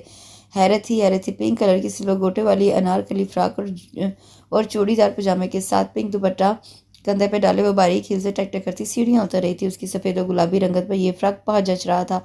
सितवा नाक से खमदार पलकें, गुलाबी पतले से होंठ, गुलाबी भरे भरे से गाल, बड़ी बड़ी खूबसूरत सुनहरी कांच सी आंखों में हमेशा की तरह चश्मा पहने वो बहुत खूबसूरत लग रही थी। उससे अपने रेशमी लेयर कट कमर तक आते ब्राउन बालों को पीछे खुला छोड़ रखा था। सब हैरत से मुंह खुले अनाया को देख रहे थे। आखिर दुआ का फ्रॉक उसने पहन ही लिया था। फरजाना, रोज, गंजा, दुआ और सबा को तो अपनी आंखों पर यकीन ही नहीं आ रहा था। वो आंखें मल मल कर उसे देखे जा रही थी। जबकि दूसरी तरफ अब्बास, तैमूर, राहत, बलाज और जिब्रान ये सोचकर परेशान थे कि एक दिन में इसने ऐसा क्या खा लिया कि रातों रात वो इस कदर दुबली हो गई कि उसे दुआ का फ्रॉक फिट आ गया। हाय मेरी बेटी पतली हो गई। बल्कि इस खुशी और हैरत के मिले जुले तासरात लिए उसे देखे जा रही थी। अनाया वो फ्रॉक पहने उनके सामने खड़ी थी, मुस्कुरा रही थी। तुम इतनी पतली कैसे हो गई? बल्कि इसके मुँह से निकले अल्फाज मुंह में रह गए और वो मुंह खोले से देखने लगी। अनाया का वजन कम नहीं हुआ था तो फिर उसे ये दुआ की फ्रॉक कैसे एकदम फिट आ गई? बल्कि इसका मुंह खुला का खुला रह गया। दुआ दिल पर हाथ रखे उसे सरता पैर घूर रही थी। तुम्हारा वजन तो कम नहीं हुआ, फिर ये फ्रॉक कैसे आ गया तुम्हें? बल्कि इसके चेहरे पर खुशी की जगह अब खफगी दर आई थी। आप ही ने तो कहा था जिस दिन ये फ्रॉक मुझे फिट आ जाएगा उस दिन मेरी डाइटिंग ख़त्म। तो आज मेरी डाइटिंग ख़त्म होगी। बिलाखिर नया फ्रॉक चुटकियों से उठाई चहकने लगी। हाँ, पर ये तुम्हें कैसे आ गया? बल्कि इसकी हैरत थी कि ख़त्म ही ना हो रही थी। बाकी सब भी हैरान और परेशान थे। दुआ को तो दिल बैठा जा रहा था। उसे अपनी फ्रॉक का बेड़ा गर्क होने का अंदेशा तो पहले ही था। वो तो फरजाना के कहने पर अपनी 10,000 की फ्रॉक कुर्बान करने को चल दी थी, जो अब सचमुच ही कुर्बान हो चुकी थी। इन्ना लिल्लाहि व इन्ना इलैहि राजिऊन। वो मुंह में बड़बड़ाई। वो मैंने इस फ्रॉक को काट कर एक्स्ट्रा कपड़ा लगा कर इसे अपनी साइज़ का कर दिया है। देखिए, लग रहा है ना एकदम परफेक्ट। अनाया ने बड़े मज़े से कहते हुए सबके होश उड़ाए थे। फरजाना और महरीन अनाया को आंखें फाड़े देख रही थी। बल्कि इसने अपना सर पकड़ लिया था। तुमने काट दिया मेरे फ्रॉक को? पता है ये पूरे 10,000 का था। दुआ वो मुश्किल अपने आंसुओं को रोक कर बोली। हाँ जानती हूँ, तुम्हें 10 बार तो बताया था। अनाया दुपट्टा ठीक करने लगी। फिर भी काट दिया? दुआ बहुत खफा हुई थी। आंसुओं से भरी निगाहों से फरजाना को देखा। फरजाना आंखों की इशारे से उसे तसल्ली देने लगी। हाँ, अम्मी ने बात ही ऐसी कही थी कि मेरे पास कोई और ऑप्शन ही नहीं था, सो काटना पड़ा। और अब तो ये 20,000 का फ्रॉक बन गया है इस एक्स्ट्रा कपड़े से। अनाया खुशी से कहने लगी। दुआ मुंह बनाते हुए वहाँ से चली गई। सब कह लगाते हुए हंसने लगे। अनाया, ये बात हर मसले का हल होता है। हाथ की इस बात पर अनाया ने मुस्कुराकर सर को खम दिया। मैं तो परेशान हो गया था यार कि इसने दुआ का फ्रॉक पहना कैसे है। वेल, अनाया बड़ी टैलेंटेड है, मानना पड़ेगा। तैमूर ने हंसते हुए उसे दाद दी। अनाया ने अपनी खूबसूरत मुस्कुराहट से उसे शुक्रिया कहा था। अब तो आप मुझे डाइटिंग नहीं करवाएंगी ना? नाया मासूमियत से पूछने की तो बिल्किस ने बेजारी से उसे देखा। मेरी तौबा, मेरे पूरे ख़ानदान की तौबा, जब मैंने तुम्हें डाइटिंग का कहा। वो गुस्से से हाथ जोड़कर कहने लगी। फिर सोचते हुए तिल मिलाकर बोली, वैसे भी सहरी में सलाद खा रही थी और अफ्तारी ऐसे करी थी जैसे तुम्हारे भाई का वलीमा हो। वज़न कम होने की बजाय 2 किलो और बढ़ गया है। भाई का वलीमा सुनकर बलाज शर्माने लगा। अनाया पर किसी बात का खाक कोई असर ना हुआ। देखना पछताओगी एक दिन। अनाया को पुरसुकून देखकर वो गुस्से से बोली, भाभी आप अपने कमरे में जाकर आराम करें। महरीन उन्हें गुस्सा करता देख आराम से बोली तो फरजाना ने भी आगे बढ़कर उन्हें आराम करने का कहा। ये तीनों तो वैसे भी एक दूसरे का बहुत ख्याल रखती थी, पर जहाँ बात अपनी अपनी बेटियों की आई वहाँ वो कुछ अलग ही अंदाज में सोचने लगी थी। फिर भी उनके दिल में एक दूसरे के लिए इज्जत और प्यार वही था। अब्दुर्रहमान बाहर से लाउंज में आए तो अनाया को देखकर वो बेहद लाड से बोले, मेरी बेटी डाइटिंग कर करके बहुत कमज़ोर हो गई है। उन्होंने शफकत से अनाया के सर पर हाथ रखकर कहा तो वो मासूम सा मुँह बनाकर उनके गले लग गई। ये दोनों पागल हो गए हैं, मुझे मेरे कमरे में ले चलो, ये सब देखकर मुझे चक्कर आ रहे हैं। बिल्किस गुस्से में बोली। फरजाना और महरीन उन्हें अपने साथ कमरे की तरफ ले गई। अब्दुर्रहमान गहरा सांस लेकर रह गए। आज पूरे घर में तफरी का समाता। पूरे घर की सफाई एक बार फिर करवाई गई थी। सोफ़ा सेट फर्नीचर से लेकर हर एक चीज़ नई खरीद ली गई थी। सबा फेस मास्क लगाए पूरे घर में यहाँ से वहाँ चक्कर लगा रही थी। अपने हाथ में पकड़े रसाले से वो खुद को हवा दे रही थी ताकि फेस पैक जल्दी से सूख जाए। उरूज दुआ को फेशियल करने में मसरूफ थी। वो खुद तो कल ही पार्लर से जाकर फेशियल करवा कर आई थी और अब अपनी कलाकारी के जौहर दुआ पर दिखा रही थी। कंजा मैनिक्योर पेडिक्योर करवाने निकल पड़ी थी। हर तरफ जोरों शोर से तैयारी चल रही थी। हर तरफ अफरा तफरी का आलम था। अनाया इन सारे मामलात से लाताल्लुक मुंह बसोरे हुए उन्हें देख रही थी। कई बार बल्किस ने अनाया से कहा था कि तुम भी जाकर कुछ कर लो। वो हर बार मना करते हुए झुरझुरी भरती और बिल्किस खफा होकर वहां से चली जाती। उसे ये सब कुछ बहुत अजीब लग रहा था। अख्तर, अल्ताफ और तैमूर अभी घर आए थे कि ये सब देखकर हैरान हो गए थे। चाचू, आज चांद रात है क्या जो इतनी जल्दी तैयारियां हो रही हैं? तैमूर इधर उधर देखने लगा। नहीं बेटा, आज तुम्हारी पुप्पो आ रही है, इसी खुशी में सब तैयारियों में लगे हुए हैं। अल्ताफ हंसकर कहने लगा। तैमूर ने समझते हुए सर हिलाया। अनाया को देखो, बेचारी फुर्सत से बैठकर इन सब का पागलपन देख रही है। अख्तर ने एक नज़र अनाया पर डाली। वो सोफे पर बैठी सारी कार्रवाई देखी जा रही थी। अच्छा है, पागलपन देख रही है, कर नहीं रही। तैमूर हंस दिया। इतने में सबा उनके सामने आई। तीनों की एक साथ चीख निकल गई। उनके यूं चीखने पर अनाया ने उनको देखा। ये क्या हालत बना रखी है तुमने? जब तुम्हें पता भी है तुम बाल खोलने के बाद पुरानी सिताई हुई चुड़ैल लगती हो, ऊपर से फेस पैक लगाकर चिड़ियों का घोंसला खुला छोड़ा हुआ है। खुदा को कुछ खौफ करो बहन, तुम किसी हॉरर फिल्म का चलता फिरता सीन लग रही हो। तैमूर संभलते हुए ठंडी सांस लेकर बोला, जबकि अख्तर और अल्ताफ अभी भी शौक की कैफियत में उसे थके जा रहे थे। बेटा, मेरा दिल मेरे मुंह से बाहर आ जाता, थोड़ा एहतियात किए, थोड़ा एहतियात के साथ बाल खुला करो। जब बाल खोलो तो ये फेस पैक मत लगाया करो। अख्तर दिल पर हाथ रखे बोले। सबा का मुंह खुल गया। अबू आप भी ना, सबा कपकी से कहते हुए वहां से चली गई। अनाया हंस हंसकर पागल हुई जा रही थी। ओ मोटी, ये लो। तैमूर ने एक शापर उसकी तरफ बढ़ाई। ये क्या है? अनाया ने फौरन शापर पकड़ते हुए पूछा। शापर से गर्मा गर्म समोसों की खुशबू आ रही थी। अनाया ने खुशी से उसकी तरफ देखा। अब मेरे समोसे मत खा जाना मोटी। अनाया को खुश देखकर वो हंसने लगा। सब लाउंज में बैठे बेसब्री से अलमास का इंतजार कर रहे थे। जिब्रान और अब्बास एयरपोर्ट से अलमास को लेने गए थे। अब्बास से घर फ़ोन करके 15 मिनट में पहुंचने की इतला दी थी। अपना पाउट थोड़ा अंदर करो, फूफा का इस्तकबाल करना, उनको डराना नहीं। आहद अरूज को चिढ़ाने लगा। अरूज वाइट शॉर्ट फ्रॉक के साथ ब्लू जीन्स पहने प्यारी लग रही थी। उसने अपने बालों को हाई पोनीटेल में बांधा हुआ था। होंठों पर लाल लिपस्टिक लगाए वो होंठ बतख की तरह बनाए खड़ी थी। अरूज की 2-3 बार पाउट में अच्छी पिक्चर्स आ गई थी जब से वो मज़ीद खूबसूरत दिखने के लिए पाउट बनाए फिरती थी। आहद की इस बात पर अरूज ने चिढ़कर मज़ीद पाउट बनाया। आहद हंस पड़ा। ज़रा इन सब लड़कियों को देखो तो इस तरह तैयार हुई हैं कि लड़का इन्हें देखते ही भाग जाएगा। तैमूर ने आहद और बलाज के कान में कहा। वो दोनों लब दबाए हंसने लगे। डोरबेल बजाते ही सब दरवाजे की तरफ मतवज्जा हुए। आज जल्दी से दरवाज़ा खोलने चला गया। अलमास चेहरे पर खूबसूरत सी मुस्कुराहट सजाए अंदर आई। वो आज भी वैसी थी, उतनी खूबसूरत और उतनी ही फिट। अयान भी उनके साथ अंदर आया था। वो नीली जीन्स के साथ स्याह शर्ट और स्याह जैकेट में मलबूस था। पैरों में जागर्स पहने हुए थे। 6 फुट से निकलता हुआ कद, कसरती जिस्म, सफ़ेद दूधिया रंगत, गहरी चमकदार शहद रंग आंखें, खूबसूरत खड़ी नाक, गुलाबी भरे भरे होंठ, हल्की सुनहरी शेव, सुनहरे ब्राउन सिल्की बाल जो उसने जेल लगाकर सेट किए हुए थे। तरकिश वजीहा नकूश और मर्दाना वजाहत का शाहकार था। सब लड़कियां चेहरे पर मुस्कुराहट सजाए रश्क भरी निगाहों से उसे तकी जा रही थी। वो तो उनकी सोच से भी ज़्यादा हैंडसम था। वो किसी रियासत का शहजादा लग रहा था। अनाया ने दिल में एतराफ़ किया था, बल्कि इस आगे बढ़कर अलमास के गले लगी। सब ने उनका गर्मजोशी से इस्तकबाल किया। सब उनसे बारी बारी मिले। अलमास उन सब से मिलकर बहुत खुश हुई थी। बल्कि इस फरजाना और महरीन बातें करते हुए अलमास को लाउंज की तरफ ले गए। वो अब लाउंज में बैठे बातें कर रहे थे। मुनीर कहाँ है? वो नहीं आए? इधर उधर की बातों के बाद अब्दुलरहमान ने अलमास से पूछा। नहीं भाई साहब, वो ऑफिस के काम में ज़रा मसरूफ़ थे, वो चांद रात को आएंगे। जब अयान आया बताएगा कि उसने अपने लिए किस लड़की को पसंद किया। अलमास गहरी मुस्कुराहट लिए उन्हें देख रही थी। ये सुनकर सब लड़कियां और भी जोश में आ गई। फुप्पो फुप्पो करते खूब बातें करने लगी। माशाल्लाह सब बच्चे कितने बड़े हो गए। अलमास प्यार भरी निगाहों से सबको देख रही थी। और हम बूढ़े हो गए हैं। अल्ताफ हंसते हुए बोले। अलमास मुस्कुराने लगी। मैं तो नहीं हूँ बूढ़ी, मैं तो आज भी रूजिया किंजा के साथ कहीं जाऊँ तो सब मुझे छोटी बहन समझेंगे। महरीन नज़ाकत से कहने लगी। सब ने बहुत मुश्किल से अपनी हंसी रोकी थी।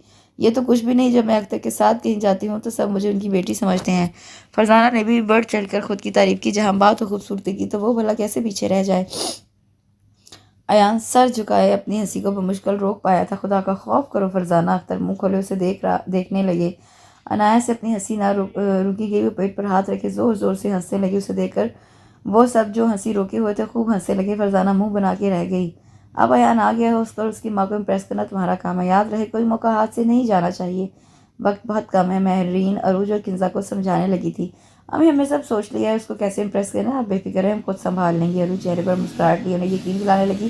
कंजा खामोश बैठी कुछ सोच रही थी। अब हर वक्त बंद सबर कर रहो अयान और अलमास को अच्छे से इम्प्रेस करना, हर वक्त उनकी नज़रों के सामने ही रो देखो, किसी किस्म की कोई कोताही हम अफोर्ड नहीं कर सकते। फरजाना भी अपनी बेटी को अच्छे से पटियाँ पढ़ा रही थी। उफ हमें इसकी फिक्र अब आप छोड़े, आप कल देखिएगा मैं कैसे उन्हें इम्प्रेस करती हूँ। सबा ने फरजाना को तसल्ली देकर उन्हें पुरसुकून कर दिया। अनाया, अब तुमने अयान को इम्प्रेस करना है, बल्कि झिझकते हुए पहली बार उसे ये सब कह पाई थी। अनाया उन्हें देखने लगी। अम्मी मैं क्या उसे इम्प्रेस करूँ, वो मुझसे क्यों इम्प्रेस होगा? अनाया बेजारी से बोली। तुम्हें तो कुछ समझाना ही बेकार है, बल्कि इस गुस्से में कहती हुई वहाँ से जा चुकी थी। दोपहर का वक्त था, आज मौसम काफ़ी अच्छा था। अयान, बालाज, जिब्रान, अहाद, अब्बास और तैमूर के साथ बातें कर रहा था। कंसा ने वाइट जीन्स के साथ सी ग्रीन हाफ स्लीव्स वाली कुर्ती पहन रखी थी, जिस पर वाइट खूबसूरत से मोती लगे हुए थे। आंखों में भर भर के काजल लगाया हुआ था और लब पीच लिपस्टिक से सजाए हुए थे। वो फुल तैयार खड़ी होकर सीढ़ियाँ उतरती हुई नीचे आ रही थी। वाइट नेट वाला दुपट्टा उसने गले में डाल रखा था। अयान की नज़र पड़ी तो वह नज़ाकत से मुस्कुराते उसकी तरफ चली आई। आज खैर तो है, इतना तैयार होकर आई हो, ऐसा लग रहा है जैसे किसी ने टिड्डी को मेकअप में गिरा दिया हो। जिब्रान हैरत से देखता हुआ उसे छेड़ने लगा। जिब्रान का इतना कहना था कि सब हंसने लगे। जब से अयान आया था तब से कंजा रोज़ खूब अच्छी तरह तैयार हुआ करती थी, पर आज तो हद हो गई थी। अब तुम्हें क्या पता मेकअप के बारे में, मेकअप आर्ट है, आर्ट हर किसी को समझ में नहीं आता। कंजा जिब्रान को डटाई से जवाब देकर अयान की तरफ देखते हुए बोली थी। हाँ तो मैं कैसी लग रही हूँ? एकदम जहर लग रही हो। अयान के कुछ बोलने से पहले ही अब्बास एकदम से बोल पड़ा। सब हंसने लगे। इस बार अयान भी हंस रहा था। कंजा ने तब कर अब्बास को देखकर पैर पटकते हुए वहाँ से चली गई। अब देखना जंग शुरू हो चुकी है। सब लड़कियां बारी बारी आएंगी। तैमूर बालाज के कान में कहता हुआ हंसने लगा।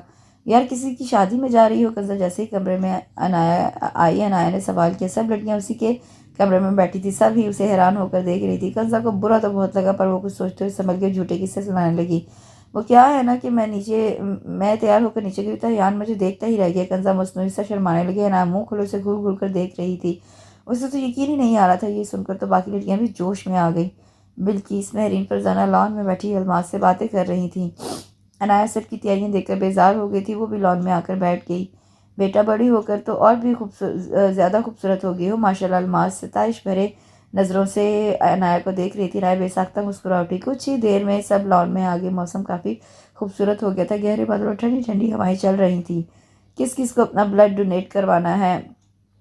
मैं कल अफ्तारी के बाद जाऊंगा। अब्बास लॉन में आते ही सबसे पूछने लगा। मैं भी चलूंगा, यान एकदम से बोला। मुझे भी ब्लड डोनेट करना है, दुआ। यान और अब्बास की बात सुनकर मौके पर चौका मारने लगी। अनाया ने चौंक कर दुआ को देखा। तुम तो रहने ही दो। अब्बास का लहजा तंजिया था। दुआ बुरा मना गई। ये खून देने कार में जाएगी और वापस एम्बुलेंस में आएगी। तैमूर का कहकहा लगाकर हंस पड़ा। तुम्हें तो मौका चाहिए बस हर किसी को चिढ़ने का। दुआ ने चिढ़ कर तैमूर को देखा। ये सब सुनकर अयान से रहा ना गया। आखिर वो बोल पड़ा। ये ब्लड डोनेट करने हॉस्पिटल जाएगी तो डॉक्टर इसको 2 थैली खून चढ़ाकर बोलेगा बेटा सेहत बनाओ। अयान ने कहका लगाया तो सब हंस पड़े। दुआ को गुस्सा आ गया। उसका बस नहीं चल रहा था कि तीनों की जान ले ले। इतने दिनों में आज पहली बार अयान ने कोई मजाक किया था और यूं खुलकर हंसा था। वैसे तो अयान सबा, कंजा, दुआ और रूज से बात करता था, पर आज अंदाज नया था। बल्कि और महरीन उसे दुआ के साथ यूं बेतकल्लुफ देकर परेशान हो गई, जबकि फरजाना खुश थी, मुतमईन थी। मुझसे बात करने में इसको मौत आती है, बाकी सबसे हंसी मजाक कर रहा है। अनाया गुस्से से बड़बड़ाती हुई वहां से चली गई। पागल हो गए हैं सबके सब। दुआ गुस्से से बोलती अंदर आई। क्यों, क्या हुआ? दुआ सबा चौंक उठी थी। देखो ना, सब मेरा मजाक बना रहे थे और अयान भी मेरा मजाक बना रहा था। मुल्क के साथ रह रहकर उसे अयान भी वैसा ही हो गया है। कहाँ मैंने इसे डिसेंट सा बंदा समझा था, कहाँ वो अरसलान नसीर निकला। दुआ गुस्से से तिलमिलाने लगी। खैर तुमसे तो कुछ नहीं होगा, मुझे ही कुछ करना पड़ेगा। सबा खफा होकर अपने कमरे में चली गई। दुआ भी उसके पीछे चल पड़ी।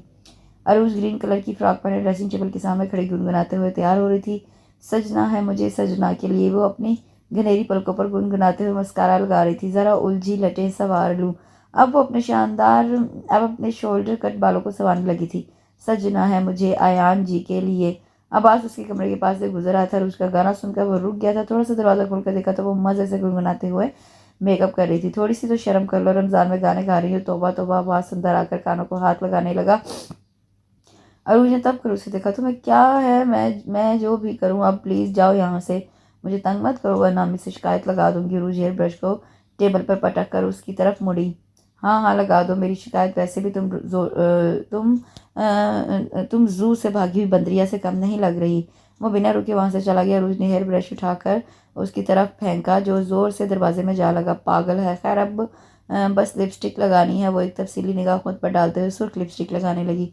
अनाया गुमसुम से अपने कमरे में बैठी थी। बिल्किस उसके कमरे में दाखिल हुई तो वो सीधी होकर बैठ गई। अनाया बेटा तुम भी कुछ करो, देखा नहीं सब अपनी अपनी कोशिशों में लगे हुए हैं। देखा नहीं उस दिन अयान कैसे दुआ से हंसी मजाक कर रहा था, कितना घुल मिल सा गया है वो इन सब के साथ। बिल्किस उसके साथ बैठकर नरमी से उसे समझाने लगी, मुझे नहीं करनी कोई कोशिश, वो भी उसके लिए जो मुझसे बात तो दूर की बात एक नज़र देखता भी नहीं है मेरी तरफ, वो भाड़ में जाए। अनाज हिचलाते हुए वहां से चलेगी। बिल्किस अफसोस से नफी में सर हिलाकर उसे जाते हुए देखे गई।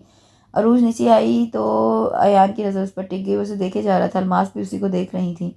ये तोता कैसे घुस आया हमारे घर में, वो भी इतनी बड़ी चोंच वाला। तैमूर ने कहकाल गाते हुए कहा। अयान हल्का सा हंसा, लेकिन फौरन हंसी कंट्रोल में करके अपना मोबाइल देखने लगा।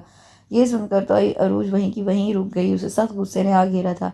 अलमास अपनी हंसी को मुश्किल से कंट्रोल किए हुए थी। तैमूर बहुत ज़्यादा शरारती और मजाक करने वाला हंसमुख लड़का था। उससे तो बस मौका चाहिए होता था लोगों को चिढ़ाने का। ये आदत तो राधी बतख कहाँ से आ गई, और होंठ इतने लाल क्यों कर रखे हैं, कहीं तुम्हें पान खाने की आदत तो नहीं। तैमूर की ना तो हंसी थम रही थी ना ही गोला बारी।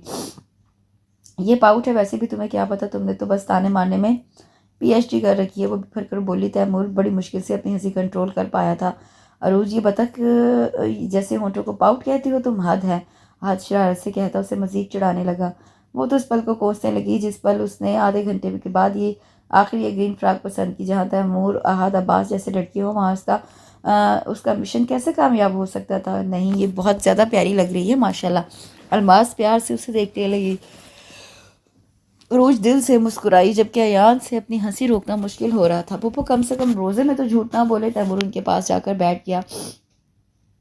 तुम नहीं बदले हो, वही शरारतें वही शैतानी। अलमास ने तैमूर का कान पकड़ा। पुप्पो कान को तो छोड़ दे प्लीज। उसे दर्द होने लगा था। अलमास ने हंसते उसका कान छोड़ दिया। वो अपना कान सहलाने लगा। अरूज मुस्कुराते उनके पास चली गई तो अलमास ने उसे अपने साथ बिठा लिया। तैमूर उसे देखकर दोबारा हंसने लगा। अयान से अब अपनी हंसी कंट्रोल नहीं हो पा रही थी। वो वहां से उठकर तेजी से सीढ़ियां चढ़ने लगा कि अचानक दूसरे फ्लोर पर वो रुक गया। सबा अपने गीले बालों के साथ खड़ी थी। उसके गीले बालों और भी उलझे उलझे और अजीब से लग रहे थे। अयान उसे ऐसे देखकर ठिठक सा गया जैसे किसी चुड़ैल को देख लिया हो। उसका मुंह खुला का खुला रह गया। सबा बहुत खुश हो रही थी, मुस्कुराई जा रही थी कि अयान उसे इस तरह देख रहा है। अगर मैं रोज़ ऐसे बालों को खोलूं तो अयान बेचारा तो अपना दिल ऐसे ही हार जाएगा, वो दिल ही दिल में सोचने लगी। दूसरी तरफ अयान उसे देखकर सोच रहा था कि अगर ये रोज़ अपने बाल खोले तो सब मर जाएंगे, बिल्कुल चुड़ैल लग रही है। अयान अपना सर झटका वहां से चला गया। सबा जोश से याहू का नारा लगाते अनाया के कमरे में चली गई, जहाँ कंजर दुआ भी बैठी थी। वो ठक से दरवाज़ा खुलकर चेहरा दोनों हाथों में छुपाई शर्मा रही थी। अनाया कंजर दुआ कुछ समझ नहीं पा रही थी कि जानो उसे हो क्या गया है। तुम लोगों को पता है यान किससे शादी करेगा? सबा ने दांत निकालते हुए पूछा। किससे? अरूज दरवाज़ा खोले अंदर आई। उसकी बात पर सब बेख्तियार पूछ बैठी। अनाया ज़ेरिक निगाहों से उन दोनों को देखने लगी। मुझसे जानते हो तुम लोग? वो मुझे सीढ़ियों पे मिला था और मुझे मुंह खोले देख रहा था, ऐसे देख रहा था कि तुम्हें क्या बताऊं। सबा अपने दोनों हाथ फैलाए खुशी से बोली। अरूज कंजान आया हैरान रह गई। देखा, मुझे पता था अयान मेरी ही बहन को पसंद करेगा। दुआ ने सबा को कंधों से थाम कर घुमा डाला। सबा की खुशफहमी थी कि बढ़ती चली जा रही थी, पर पुप्पो ने मेरी दिल खोल कर तारीफ की और मुझे अपने पास बिठाया था। लम्हे भर को तो अरूज घबरा ही गई थी, फिर खुद को तसल्ली देते उसके मुकाबिल जाकर खड़ी हुई थी। पर अयान ने सबा को देखा था। दुआ अरूज को हटाकर खुद उसके सामने आ खड़ी हो गई। वो दोनों बहस करने लगी। सबा अपनी बहन के सदके जा रही थी, जबकि कंजा ने अपने दोनों हाथ कानों पर रख दिए थे। कंजा मिशन अयान को इम्प्रेस करो को बहुत पहले दिन तरक कर चुकी थी। उसे अयान में कोई इंटरेस्ट नहीं था। अनाया के चेहरे के जाविये लम्हे में बिगड़े थे। तुम क्या कहती हो नाया? एकदम मुखातिब करने पर नाया ने चौंक कर दुआ को देखा। वो जिससे भी शादी करे मेरी बला से मुझे क्या? नाया जल भुन कर कहती ही दरवाज़ा जोर से बंद करके कमरे से निकल गई। कमरे से अब उनकी बहस की आवाज़ें आ रही थी। उसे ये सब सुना लगा। वो झिंझलाकर दो दो सीढ़ियाँ फलांगते हुए नीचे उतरने लगी। तैमूर ऊपर आ रहा था, उसे देखकर रुक गया, जबकि अनाया बिना रुके ही नीचे चली गई। तैमूर एक ठंडी सांस खारिज करते ऊपर चला गया। दुआ, अम्मी बुला रही हैं तुम्हें, तैमूर ने कमरे में आते ही कहा। अच्छा अच्छा, दुआ ने गर्दन हिलाई। वैसे अनाया को क्या हुआ? तैमूर ने तफशीशी लहजे में पूछा। हम तो अयान की बातें कर रहे थे, पता नहीं क्या हुआ उसे। दुआ ने कंधे उचकाए। एक अनार 100 बीमार। यार मैंने लड़कियों को फूफो के बेटे से भागता हुआ देखा था है, पर यहाँ तो उल्टी गंगा बह रही है। अगर फूफो का बेटा हैंडसम हो, यूएसए में रहता हो, सॉफ्टवेयर इंजीनियर हो, तो किसी नमक से कम नहीं होता।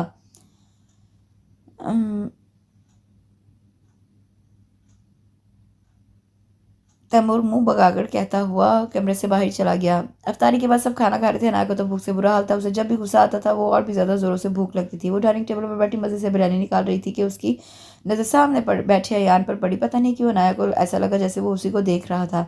उसका बिरयानी निकालता हाथ थम सा गया। सब ने उसे भी किस्से कहे सुनाए होंगे कि अनाया बहुत ज़्यादा खाती है, अनाया कितनी नदीदी है। अनाया उसे देखते ही सोच रही, फिर सर झुककर बिरयानी निकालने लगी। उसने प्लेट में थोड़ी सी बिरयानी निकाली कि बिल्कुल ना निकालने के बराबर, और बहुत आराम आराम से बिरयानी खाने लगी किसी चिड़िया की तरह। बिल्किस ये देखकर खुशी से दिल में अनाया की बलाई लेने लगी कि आखिरकार अनाया को अकल आ ही गई। वो डाइटिंग कर रही थी। बिल्किस ने तशक्कुर अमेज़ नज़रों से उसे देखा। अनाया से थोड़ी सी भी बिरयानी नहीं खाई गई। वो प्लेट रखकर संजीदगी से चली गई। अयान मज़े से 2 प्लेट भरकर बिरयानी खा चुका था। बिरयानी बहुत अच्छी बनी थी। अनाया बैल्कनी में खड़ी थी कि उसने अयान और तैमूर को बाहर जाते देखा। उन्हें बाहर जाता देखकर वो तेज़ी से सीढ़ियाँ उतरते किचन में आई। प्लेट भरकर बिरयानी के साथ रायता लिए वो जाने को पलट रही थी। अपने सामने बल्किस को देखकर वो उछल पड़ी। या अल्लाह अनाया, मुझे लगा तुम्हें अकल आ गई है, थोड़ी सी तो शर्म कर लो। बल्किस ने उसे खशमकी निगाहों से घूरते हुए खूब डांटा। आप सबको बस मेरा ही खाना नजर आता है, अनाया उदासी से कहती वहाँ से चली गई। बिल्किस अफसोस में सर हिलाने लगी। सबको मेरा ही खाना नजर आता है, अभी मैं ऊपर जाकर भी नहीं खा सकती हूँ। पुप्पो क्या सोचेंगी ये अनाया कितना खाती है, अनाया तो न दीदी है, अगर किसी और ने देख ली तो ढिंढोरा पीट डालेगा। अनाया सीढ़ियों पर बैठे बड़बड़ाती हुई बिरयानी से भरा चमचा मुंह में डाल रही थी। अयान सीढ़ियाँ चढ़ता हुआ ऊपर आ रहा था। उसे देखकर एकदम से रुक गया। वो उसे ही देखे जा रही थी। वो बिरयानी का चमचा भरकर मुंह में डालने ही लगी थी कि उसकी नज़र सामने खड़ा अयान पर जा रुकी। वो उसी को देख रहा था। मुंह में जाता चमचे वाला हाथ रुक गया। सांस अटक सी गई और मुंह खुलेगा खुला रह गया। ये यहाँ क्या कर रहा है, ये तो बाहर गया था, फिर इतनी जल्दी वापस कैसे आ गया। अनाया दिल ही दिल में सोच कर रह गई। अयान तेजी से सीढ़ियाँ चढ़ते अपने कमरे में चला गया। अनाया ने अटकी हुई सांस को बहाल करते हुए हाथ में पकड़ा चमचा बेदिली से प्लेट में रख दिया। उसने देख लिया, अब ये सोचेगा कि अनाया लंगर लूटने वालों की तरह खाती है, इंडियन पुलिस की तरह। उसकी टाइमिंग ही गलत है। इससे पहले कि ये दोबारा आ जाए मैं कहीं और जाकर सुकून से खाना खाती हूँ। वो वहाँ से उठकर चली गई। बेटा तुम वापस आ गई, क्यों सब खैर तो है। अयान चाबियाँ लेकर बाहर जा रहा था कि अब्दुलरहमान की आवाज़ पर रुक गया। वो मामू मैं कार की चाबियाँ कमरे में भूल गया था। अयान मुस्कुराते हुए कहने लगा, अच्छा बेटा खैर से जाओ खैर से आओ। अब्दुलरहमान मुस्कुराने लगे तो अयान भी मुस्कुराता हुआ बाहर चला गया। रात का वक्त था। अनाया लॉन में झूले पर बैठी आसमान को देखते हुए कुछ सोच रही थी। तैमूर भी वहीं आकर उसके साथ झूले पर बैठ गया और उसे बगौर देखने लगा। मोची क्या सोच रही हो। तैमूर ने उसके सर पर हल्की सी चपत लगाई। वो चौंक कर अपने ख्यालों से बाहर आई। कुछ नहीं सोच रही। अनाया फीका सा मुस्कुरा दी। वैसे मुझे पता है तुम क्या सोच रही हो। तैमूर ने ठोड़ी पर हाथ जमाए कहा तो वो उसे सवाली नज़रों से देखने लगी। अयान को मुतासिर करने का तरीका ढूंढ रही हो ना। वैसे मैंने आज देखा था कि तुमने अयान को अपने सामने बैठा देखकर थोड़ा सा खाना निकाल कर खाने लगी थी। तैमूर ने कहकर लगाया। वो तो मैं इसलिए थोड़ा सा खा रही थी कहीं वो मुझे नज़र ही ना लगा दे। अनाया शोखी से कहकर हंस पड़ी। अच्छा झूठी, वैसे तुम्हें क्या लगता है कि अयान किससे शादी करेगा। तैमूर से छेड़ने लगा। अनाया उसे घूरा। वो जिससे भी शादी करे, पर तुम क्यों इतने खुश हो रहे हो। खुशी से चमकते हुए 32 के 32 दांत निकाल लिए हैं। दाल में कुछ तो काला है। अनाया शरारत भरे लहजे में बोली। वो इसलिए क्योंकि जिसकी भी मंगनी होगी अम्मी उसको भी तो ज़रूर बुलाएंगी ना। वो सर झुकाकर मुस्कुराने लगा। उसको किसको। अनाया से जानबूझकर तंग करने लगी। तैमूर ने एकदम सर उठाकर खफगी से देखा। मेरी मंगेतर रिमशा को, हद है यार, किसी को याद ही नहीं रिमशा। उसे और मेरी मंगनी को तो सब भूल ही चुके हैं। अब मैं खुद ही अपने मुंह से कैसे याद दिलाता फिरूं सबको। तैमूर का मूड बिगड़ चुका था जबकि अनाया की हंसी नहीं रुक रही थी। रिमशा की अम्मी बुशरा तैमूर की अम्मी की खालाजाद बहन थी। वो इस्लामाबाद में रहती थी। तैमूर की बचपन में मंगनी रिमशा से कर दी गई थी। इस रिश्ते से सब घर वाले बहुत खुश और मुतमईन थे। मंगनी के बाद भी दोनों घरानों का कम ही राब्ता रहा था। वो खास मौक़ों पर बात करते थे जैसे ईद या शादी वगैरह। इतने सालों में ना तो तैमूर ने रिमशा को देखा ना ही रिमशा ने तैमूर को देखा। ओह अच्छा, यहाँ तो पूरी दाल ही काली है। तो तुम रिमशा को देखने के लिए इतने खुश हो रहे हो। How sweet. अनाया अपनी हंसी के दरमियान में बमुश्किल बोली थी। तैमूर झीम सा गया। यार बचपन में देखा था, अब पता नहीं कैसी दिखती होगी। उसे याद करती तैमूर की आंखें चमक उठी। अनाया बेख्तियार इसकी आंखें देखने लगी तो सीधा चच्ची से उसकी अभी वाली फ़ोटो मांग लो ना, सिंपल। अनाया ने बहुत आसान मशवरा दिया। फ़ोटो तो मांग भी लूँ अम्मी से, पर मुझे ना शर्म आती है। तैमूर सर झुकाए हल्का सा हंस दिया। घर की शरारती शैतान और बेशरम लड़की को भी शर्म आती है। वाह भाई क्या बात है। अनाया उसे छेड़ने लगी। हाँ हाँ, मैं तो हूँ ही बेशरम, इसलिए ये चॉकलेट अब मैं अकेले ही खाने वाला हूँ। तैमूर ने अपनी जेब से चॉकलेट निकाला। मैं तो मजाक कर रही थी। वो चॉकलेट देखकर फ़ौरन बदली थी। देखा बच्चों, अब चॉकलेट देखकर मजाक कर रही थी कह रही हो। तैमूर ने मुस्कुराकर चॉकलेट उसकी तरफ बढ़ाया। थैंक्स। अनाया ने लम्हे की ताखीर किए बगैर मुस्कुराकर उसे चॉकलेट लिया था। ये क्या है, उसने बेतुका सा सवाल किया था। अनाया की नज़र उसकी जेब से अध निकले गुलाब पर जा ठहरी थी। शायद चॉकलेट निकालते वक्त वो गुलाब भी उसकी जेब से निकल आया था। ये गुलाब का फूल है। तैमूर ने जेब से फूल निकाल कर कहा, ये किस लिए लाए हो? कहीं रमशा के लिए तो नहीं लाए? अनाया शोखी से बोली। वो उसे देखकर मुस्कुराया। यार, ये एक बच्चा बेच रहा था। जब वो मेरी तरफ फूल लेकर आया तो मैंने पहले तो मना किया, फिर इसका मासूम चेहरा देखकर मैं खुद ये फूल लेने से रोक नहीं पाया। तैमूर ने बेदाम से अंदाज में ज़रा रुक रुक कर कहा था। अनाया खामोशी से उसे देखती रही। अब मैं इसका क्या करूं यार? अम्मी देखेंगी तो पता नहीं क्या समझेंगी। इसे तुम ही रख लो। वैसे भी तुम्हें सुर्ख गुलाब बहुत पसंद है। तैमूर ने मुस्कुराते हुए गुलाब को अनाया की जानिब बढ़ाया। क्या सच में? अनाया ने खुशी से वो गुलाब ले लिया। अच्छा, मैं अंदर जा रहा हूँ, तुम चल रही हो या यहीं बैठकर अयान को मुतासिर करने की तरकीबें सोचती रहोगी? और हाँ, ये गुलाब मत खा जाना मोटी। तैमूर झूले से उठते हुए उसे चिढ़ाने लगा। अनाया ने बुरा सा मुंह बनाया। इतना बुरा जोक? वो भी हंसते हुए झूले से खड़ी हो गई। वो दोनों बातें करते हुए अंदर चले गए। उधर बल्किस कुछ सोचते हुए फरजाना और महरीन के पास चली गई। तुम दोनों बहुत थक गई हो, तुम लोग आराम करो, आज अफ्तारी मैं बनाऊंगी। बल्किस उनके पास बैठते हुए नरमी से बोली। वो दोनों मुंह खोले उन्हें देखने लगी। भाभी, आप अकेले इतने लोगों की इफ्तारी कैसे बनाएंगे? हम मिलकर बना लेंगे। थकावट तो आपको भी हो रही होगी। फरजाना फिक्रमंद हुई। ये सब तुम मुझ पर छोड़ो, मैं बना लूंगी सब कुछ। बल्किस खुश होकर बोली। वो दोनों मुतमईन सी हो गई। बल्कि थोड़ी देर की बातों के बाद सीधा नाया के कमरे में जा पहुंची। हायला में मर गई। बल्कि इस कमरे में आते ही सर पर हाथ रखकर मसनूई अंदाज में चीख उठी। नाया फौरन उठकर उनके पास पहुंची। क्या हुआ अम्मी? आप ठीक तो है ना? वो एकदम से परेशान हुई। ठीक ही तो नहीं बेटा, मेरी तबीयत ख़राब है, सर दर्द से फट्टे को है, ऊपर से इफ्तारी भी बनानी है। फरजाना और महरीन को मैंने आराम करने का कहा था। सारा दिन ही तो वो दोनों कामों में लगी रहती है। मैंने सोचा उनकी कुछ हेल्प ही करा दूँ। अब मुझे क्या पता था कि मेरी तबीयत एकदम से ख़राब हो जाएगी। वो बेड पर गिरने के अंदाज में बैठ गई। कोई बात नहीं अम्मी, मैं अफ्तारी बना लूँगी। अनाया ने उनके हाथ पर नरमी से अपना हाथ रखा। वहाँ सदके मेरा बच्चा। बल्कि इसने अपना दर्द भूली खुशी से अपनी पेशानी पर उसे बोसा दिया। अनाया मुस्कुराती हुई किचन में इफ्तारी बनाने चली गई। अनाया खाना खाने के साथ खाना बनाना भी खूब अच्छे से जानती थी। उसका बनाया हुआ खाना सबको बहुत पसंद था। वो सब तारीफ किए बिना नहीं रह पाते थे। वो काफ़ी देर से किचन में इफ्तारी बनाने में लगी रही थी। दही भल्ले, मैक्रोनी, रेशमी कबाब, दम बिरयानी, रस मलाई, चिकन कढ़ाई और फ्रूट ट्राइफल, वो ये सब बना चुकी थी। अब वो बेसन निकाल रही थी। क्या कर रही है? दुआ नाया को किचन में देखकर बोली। किचन से आती मज़ेदार महक पूरे घर को महका रही थी। तारी बना रही हूँ, नाया ने मसरूफ से अंदाज में कहा। अच्छा रुको, मैं हेल्प करवा रही हूँ। दुआ पुरजोश से उसकी तरफ आई। वैसे सारा काम हो गया? नाया मुस्कुराई थी। कोई बात नहीं, मैं पकौड़े और समोसे बना लेती हूँ। दुआ ने उसके हाथ से बेसन वाला बाउल लिया। Okay done. अनाया टिश्यू से हाथ साफ करने लगी। डाइनिंग टेबल लजीज खानों से सजा हुआ था। सब मज़ेदार खाने से लुत्फ़अंदोज़ हो रहे थे। वाह, आज तो खाना बहुत ही मज़े का बना है। अलमास रेशमी कबाब खाते हुए दिल खोलकर तारीफ करने लगी। वो तो बनेगा ही, आज खाना अनाया ने बनाया है। बल्कि इस लहजे में ढेर सा प्यार समोकर बोली। अनाया हल्का सा मुस्कुराई थी। माम, खाना मज़े का है। अनाया ने बेसाख्ता यान को देखा। पर माम, ये समोसे उनकी तो अलग ही बात है। ये सारा खाना एक तरफ और ये क्रिस्पी मज़ेदार समोसे एक तरफ। वैसे ये किससे बनाए? अयान मज़े से समोसे खाने लगा। अनाया का चेहरा बूझ गया। ये दुआ ने बनाए हैं, टेस्ट से तो ऐसा लग रहा है। अब्बास मज़े से कहता हुआ दुआ को देखने लगा। दुआ तो अपनी तारीफ सुनकर हवाओं में उड़ने लगी। उसका चेहरा खुशी से खिल उठा। गुड लुकिंग और स्मार्ट होने के साथ साथ आप समोसे भी बहुत अच्छे बना लेती हैं। ग्रेट।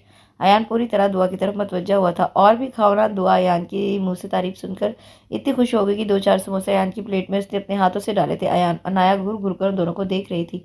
ये सुनकर और देखकर तो बल्कीस और महरीन की तो होश ही उड़ गए थे। फरजाना खुशी से अयान और दुआ को देख रही थी। अनाया जल कर वहाँ से चली गई। ये शरबत मैंने बनाया। सबा ने फौरन शरबत का गिलास भरकर उसके सामने रखा। अयान चौंक सा गया। हाँ, तो शरबत बनाने में कौन सी बड़ी बात हो गई? तैमूर हंस पड़ा। सबा उसे आंखें दिखाने लगी। अयान खसियाना सा हंस पड़ा। पप्पो, आपने मेरे हाथ की चाय नहीं पी। मैं चाय बहुत अच्छी बनाती हूँ, यकीन करें, आप भूल नहीं पाएंगी। अरूज अलमास का हाथ पकड़े जोश से बोली। अब्बास और हाथ का तो मुंह ही खुल गया था, क्योंकि अरूज ने आज तक किचन में पाँव नहीं रखा था। उसे तो दूध तक उबालना नहीं आता था। तुम्हें चाय बनाना भी आती है? हाथ को यकीन नहीं आ रहा था। हाँ, मुझे ऐसी चाय बनाना आती है कि अगर तुमने एक बार पी ली तो बार बार नहीं बल्कि 100 बार मांगोगे। सब ने अपनी कुकिंग के जौहर दिखाकर यान और उसकी माम को इम्प्रेस किया था। वहाँ वो भला क्यों हार मानती है? रूज बेटा, एक काम करो, आज शाम की चाय सबके लिए तुम ही बनाना।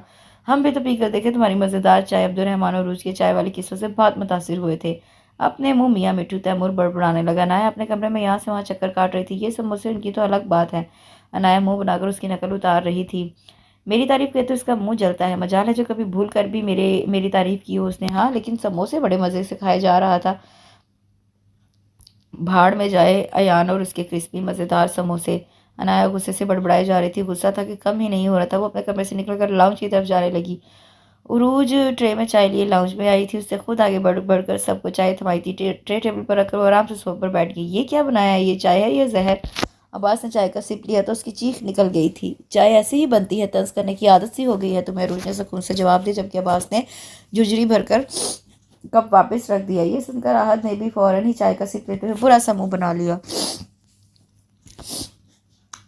इसमें तुमने चूहे को डबोया था क्या? इतनी गंदी बदबू आ रही है। उफ! आहत ने भी कप वापस ट्रे में रख दिया। तैमूर ने उन दोनों का हाल देखकर चाय साइड पर रख दी। वो तो कोई रिस्क लेना ही नहीं चाहता था। अब्दुर्रहमान, अख्तर, अलमास और बाकी सब ने भी चाय को एक तरफ रख दिया। बेटा, ये इतनी देर में बनाई भी तो इतनी बदमज़ा चाय। महरीन तो चाय का रंग देकर ही बुरा सा मुंह बना के रह गई। अम्मी आप भी उनके साथ मिलकर उरूज खफासी होकर उन्हें देखने लगी। यार, ये इतनी गंदी चाय है कि इसकी बदबू सूंघकर ही बंदा बेहोश हो जाए। कंज़ा बदमज़गी से कहने लगी। ये तो मुझे तो इसकी चाय को देखकर ही उल्टी आ रही है। दुआ धीमी सी आवाज़ में अनाया के कान में कहने लगी। मेरा भी यही ख्याल है कि इसने कहीं गलती से जहर तो नहीं मिला दिया चाय में। अनाया उसके कान में कहने लगी। दोनों मुंह पर हाथ रखे अपनी हंसी रोकने लगी। बेटा, इस चाय में क्या मिलाया था तुमने, ज़रा बताओ। अलमास ने रूज को अपने पास बिठा लिया। मैंने चाय में दूध, पत्ती, चीनी और मसाला, चाय का मसाला डाला था। तुमने? अलमास उसकी बात काटते बोली। हाँ, चाय का मसाला। वो बस इतना ही कह सकी। वो काफ़ी कंफ्यूज हुई। तुमने कौन सा चाय का मसाला डाला है बच्चे? इस बार बल्कीस ने भी पूछा था। वही जो चाय में डालते हैं कौरमा मसाला, गरम मसाला वगैरह, रूज ने सोचते हुए जवाब दिया। सब हैरान होकर उसे देखने लगे। या अल्लाह! महरीन अपनी बेटी की नादानी पर सर पीटते हुए बोली। इसीलिए तो चाय का बेड़ा गर्क हो गया, पागल लड़की। ये खाने में डालने के मसाले सिर्फ खाने में इस्तेमाल होते हैं, चाय में नहीं। चाय का मसाला अलग होता है। फरजाना की आंखें बाहर को आई थी। इतना बुरा इंप्रेशन, इससे बेहतर मैं चाय ही ना बनाती, रूज सोच कर रहेगी। अब अपनी इस मज़ेदार, बार बार नहीं 100 बार मांगने वाली चाय को कहाँ से दफ़ा करो, यहाँ से दफ़ा करो। महरीन का पारा हाई हुआ था और रूज फ़ौरन चाय के कप ट्रे में रखते हुए वहाँ से चली गई। सरप्राइज! पुरजोश चहकती आवाज़ आई थी। वहाँ मौजूद सबको खुशगवार हैरत हुई थी। अलमास को आवाज़ पहचान की थी। चेहरे पर मुस्कुराहट सजाए अलमास ने बेसाख्ता मुड़कर देखा था। मुनीर हाथ में सुर्ख गुलाबों का बुके लिए मुस्कुरा रहे थे। उन्हें देखकर अलमास की मुस्कुराहट गहरी होती चली गई। आप यहाँ? आप तो चांद रात को आने वाले थे। अलमास को खुशगवार हैरत हुई थी। हाँ, पर मैंने सोचा आप सबको सरप्राइज़ दे दूँ। वैसे भी आज 28वां रोज़ा था, कल शायद चांद रात हो। मुनीर कहते हुए रहमान, अख्तर, अल्ताफ़ से मिले। उन्होंने हाथ में पकड़े बुके अब्दुर्रहमान की तरफ बढ़ाया। वो सब बैठकर बातें करने लगे। अम्मी, मुझे वो वाली चूड़ियाँ चाहिए जो मेरे हाथों में छन छन करे। अनाया को बैठे बैठे अचानक से ख्याल आया तो बल्कीस से कहने लगी। ऐसी कोई चूड़ियाँ नहीं बनी जो तुम्हारे हाथ में छन छन करे, क्योंकि तुम्हारे हाथ मोटे हैं। वो ज़रा रुका और सोचते हुए फिर शरारत से बोला। हाँ, तुम्हारे हाथों में वो जो बैल के गले में हार नहीं होता, उसने याद दिलाना चाहा। वो ज़रूर छन छन करेगा। अम्मी से वही लेकर दे, खूब छन छन करेगा। बालाज के कहने के साथ ही ज़ोर ज़ोर से हंसने लगा था। उसकी बात सुनकर सभी हंसने लगे थे। अनाया ने तब कर उसे देखा। हाँ, बैल वाले को ज़्यादा पता होता है कि बैल क्या पहनती है। अनाया तब कर बोली। जी बिल्कुल, बाला शरारत से कहता हुआ बाहर भाग गया। अनाया समझ आने पर गुस्से से लाल होगी। बाकी सब हंसने लगे। चाँद नज़र आ गया था। न्यूज़ चैनल पर अनाउंसमेंट होते ही सब अपनी अपनी तैयारियों में लग गए थे। घर में खूब रौनक लगी हुई थी। कल ईद है और अभी तो बहुत सारे काम रहते हैं। भाभी फरजाना परेशान सी होकर बिल्किस को देखने लगी। अरे सब हो जाएगा, टेंशन मत लो फरजाना। बिल्किस बेफिक्र सा होकर बोली। उधर सब लड़कियां बाजार जाने के लिए तैयार खड़ी थी। ताई जान, अम्मी, आप सब भी चले मेहंदी लगवाने। चले उठे। तैमूर उन्हें लेने आया था। दोनों ने कोई जवाब ना दिया तो वो खुद ही बोल पड़ा। चले ना। और रही बात अयान के फैसले की, तो वो वापस आकर भी पता चल जाएगा। जब तक आप सब एंजॉय करें। तैमूर मुस्कुराते हुए उनका हाथ पकड़कर उन्हें सोफे से उठाने लगा। तैमूर की बात सुनकर फिर बिल्किस और फरजाना राजी होगी, जबकि महरीन तो पहले ही मेहंदी लगवाने जल्दी में लड़कियों के साथ बाहर खड़ी थी। रोशनियों का शहर कराची आज खूब रोशनी और रौनकों में नहाया हुआ था। हर तरफ मुस्कुराहटें बिखरी हुई थी। हर तरफ खुशियाँ ही खुशियाँ फैली हुई थी। सब लड़के शॉपिंग करने में मसरूफ थे और लड़कियां अपने हाथों में मेहंदी लगवाने के लिए मेहंदी का डिज़ाइन पसंद कर रही थी। अनाया को कुछ समझ में नहीं आ रहा था वो कौन सी मेहंदी लगवाए। वो बिल्किस से पूछना चाहती थी, पर वो फरजाना और महरीन के साथ शॉपिंग करने चली गई थी। सब के सब मसरूफ थे। वो हमेशा ऐसे ही कंफ्यूज हो जाया करती थी। उसे मेहंदी डिज़ाइन सेलेक्ट करना बहुत मुश्किल काम लगता था। क्या वो मोटी ऐसे क्या देख रही होती है? मुझसे गुमसुम देखकर उसके पास आया था। कुछ नहीं, बस मुझे समझ में नहीं आ रहा कौन सी मेहंदी लगवाओ। आया मेहंदी डिज़ाइन को देखते हुए बोली। तैमूर मुस्कुराने लगा। तुम एक काम करो, ये वाली मेहंदी लगवा लो। तैमूर ने अपनी फ़ोन उसकी तरफ बढ़ाई। ये मेहंदी खास अनाया के लिए ही तो थी। तैमूर उसे मुस्कुरा कर देख रहा था। हाँ, ये तो बहुत अच्छी है। अनाया को मेहंदी बहुत पसंद आई थी। अलमास, मुनीर, अब्दुर्रहमान, अख्तर, अल्ताफ़ और अयान लाउंज में बैठकर बातें कर रहे थे। बिल्किस, फरजाना, महरीन अभी कुछ देर पहले बाजार से आई थी। अब्दुर्रहमान उन्हें देखकर मुस्कुराए। आप लोगों ने बहुत देर कर दी आने में। अयान ने अपने लिए लड़की पसंद कर ली है, अब्दुर्रहमान खुशी से कहने लगे। बिल्किस, फरजाना और महरीन ने दिल थाम लिए। कौन है वो? बिल्किस बेख्तियार पूछने लगी। बताता हूँ, आप सब बैठे तो अब्दुर्रहमान हल्का सा हंसे। वो तीनों धड़कते दिल के साथ सोफे पर बैठ गई। दुआ और सबा की मंगनी की तैयारियां करो फरजाना, अख्तर खुशी से बोले थे। फरजाना बिना बात पे गौर किए खुश हो गई थी और दिल ही दिल में शुक्र अदा करने लगी। दुआ और सबा, बिल्किस और महरीन बात समझ नहीं सकी थी। दुआ की अब्बास से मंगनी होगी और सबा की जिब्रान से। अख्तर खुशी से बोलते हुए उन्हें हैरान कर गए थे। फरजाना लम्हे भर को गूंग हुई थी, पर मंगनी तो अयान की होनी थी ना। वो मोतजिब सी होकर बल्किस और महरीन की भी यही कैफियत थी। हाँ भाई पर हाँ भाभी, पर भाई साहब ने सोचा अयान तो किसी एक लड़की को ही पसंद करेगा और बाकी लड़कियों का दिल टूट जाएगा। इसलिए भाई साहब ने यह फैसला किया कि अयान किसी को भी पसंद करे, पर मंगनी सब की होगी इस ईद पर। अल्ताफ ने मिठाई का डिब्बा इनकी तरफ बढ़ाया। पर आपने हमें कुछ बताया क्यों नहीं है, और ये फैसला आपने कब किया? बल्कि इस मिठाई खाते हुए हैरत से पूछने लगी। अब्दुलरहमान हंस दिए। जिस दिन अरबाज की फ़ोन आई थी उसी दिन हमने ये फैसला किया था। आप तीनों तो फ़ोन सुनते ही गायब हो गई थी। अब्दुलरहमान उन्हें याद दिलाते हुए बोले। वो उस दिन अपनी बेटियों के पास उन्हें समझाने चली गई थी। बल्कि इस फरजाना और महरीन को बैक वक्त याद आ गया था। पर आप हमें भी तो बता सकते थे ना। बल्कि इसकी आंखों में नाराज़गी दर आई थी। हाँ, पर हमने सोचा कि उन्हें आपको सरप्राइज़ दिया जाए। तब तक हम भी देख रहे थे कि किसकी जोड़ी किसके साथ जच रही है। अब्दुलरहमान के लहजे में खुशी ही खुशी थी। और तो और सब लड़कियां शादी के बाद भी यही होंगी। इन सब से तो हमारा घर खुशियों से भरा हुआ है। बल्कि इस फरजाना और महरीन मुस्कुराने लगी। अब्दुलरहमान की बात अभी जारी थी। तैमूर को छोड़कर बाकी सबकी इंगेजमेंट कल ईद के मुबारक दिन होगी, क्योंकि तैमूर की मंगनी तो निमिषा से हो चुकी है। बालाज और तैमूर लाउंज में आ रहे थे। ये सुनते ही ठिठक वहीं रुक गए। बालाश तो दिली दिल में खुश होने लगा। शुक्र है मैं बच गया।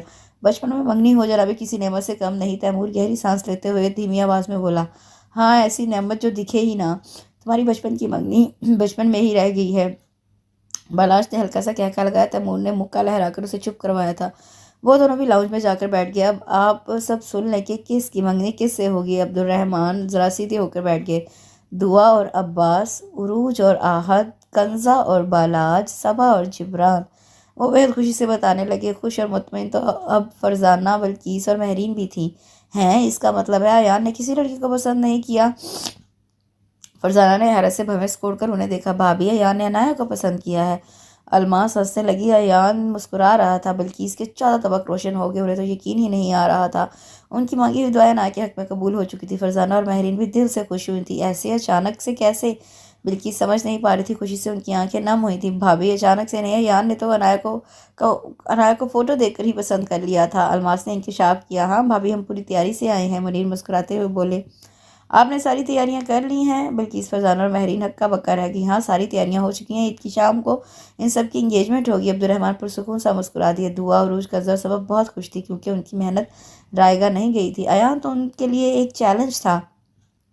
अयान से ना सही, पर उनकी मंगनी तो हो रही थी। वो उसी में ही बहुत खुश थी। दूसरी तरफ लड़के भी बहुत खुश थे और इनकी अम्मियाँ तो मानो खुशी से झूमने लगी थी। रिश्ते घर में होने के बावजूद उन्होंने कभी सोचा नहीं था और अपनी बेटियों को अयान के पीछे लगा दिया। इस बात का अब उन्हें अफसोस भी हो रहा था। अयान ने तो किसी एक को पसंद करना था। उसके लिए वो अपनी दोनों बेटियों को ख्वाब दिखाने लगी थी।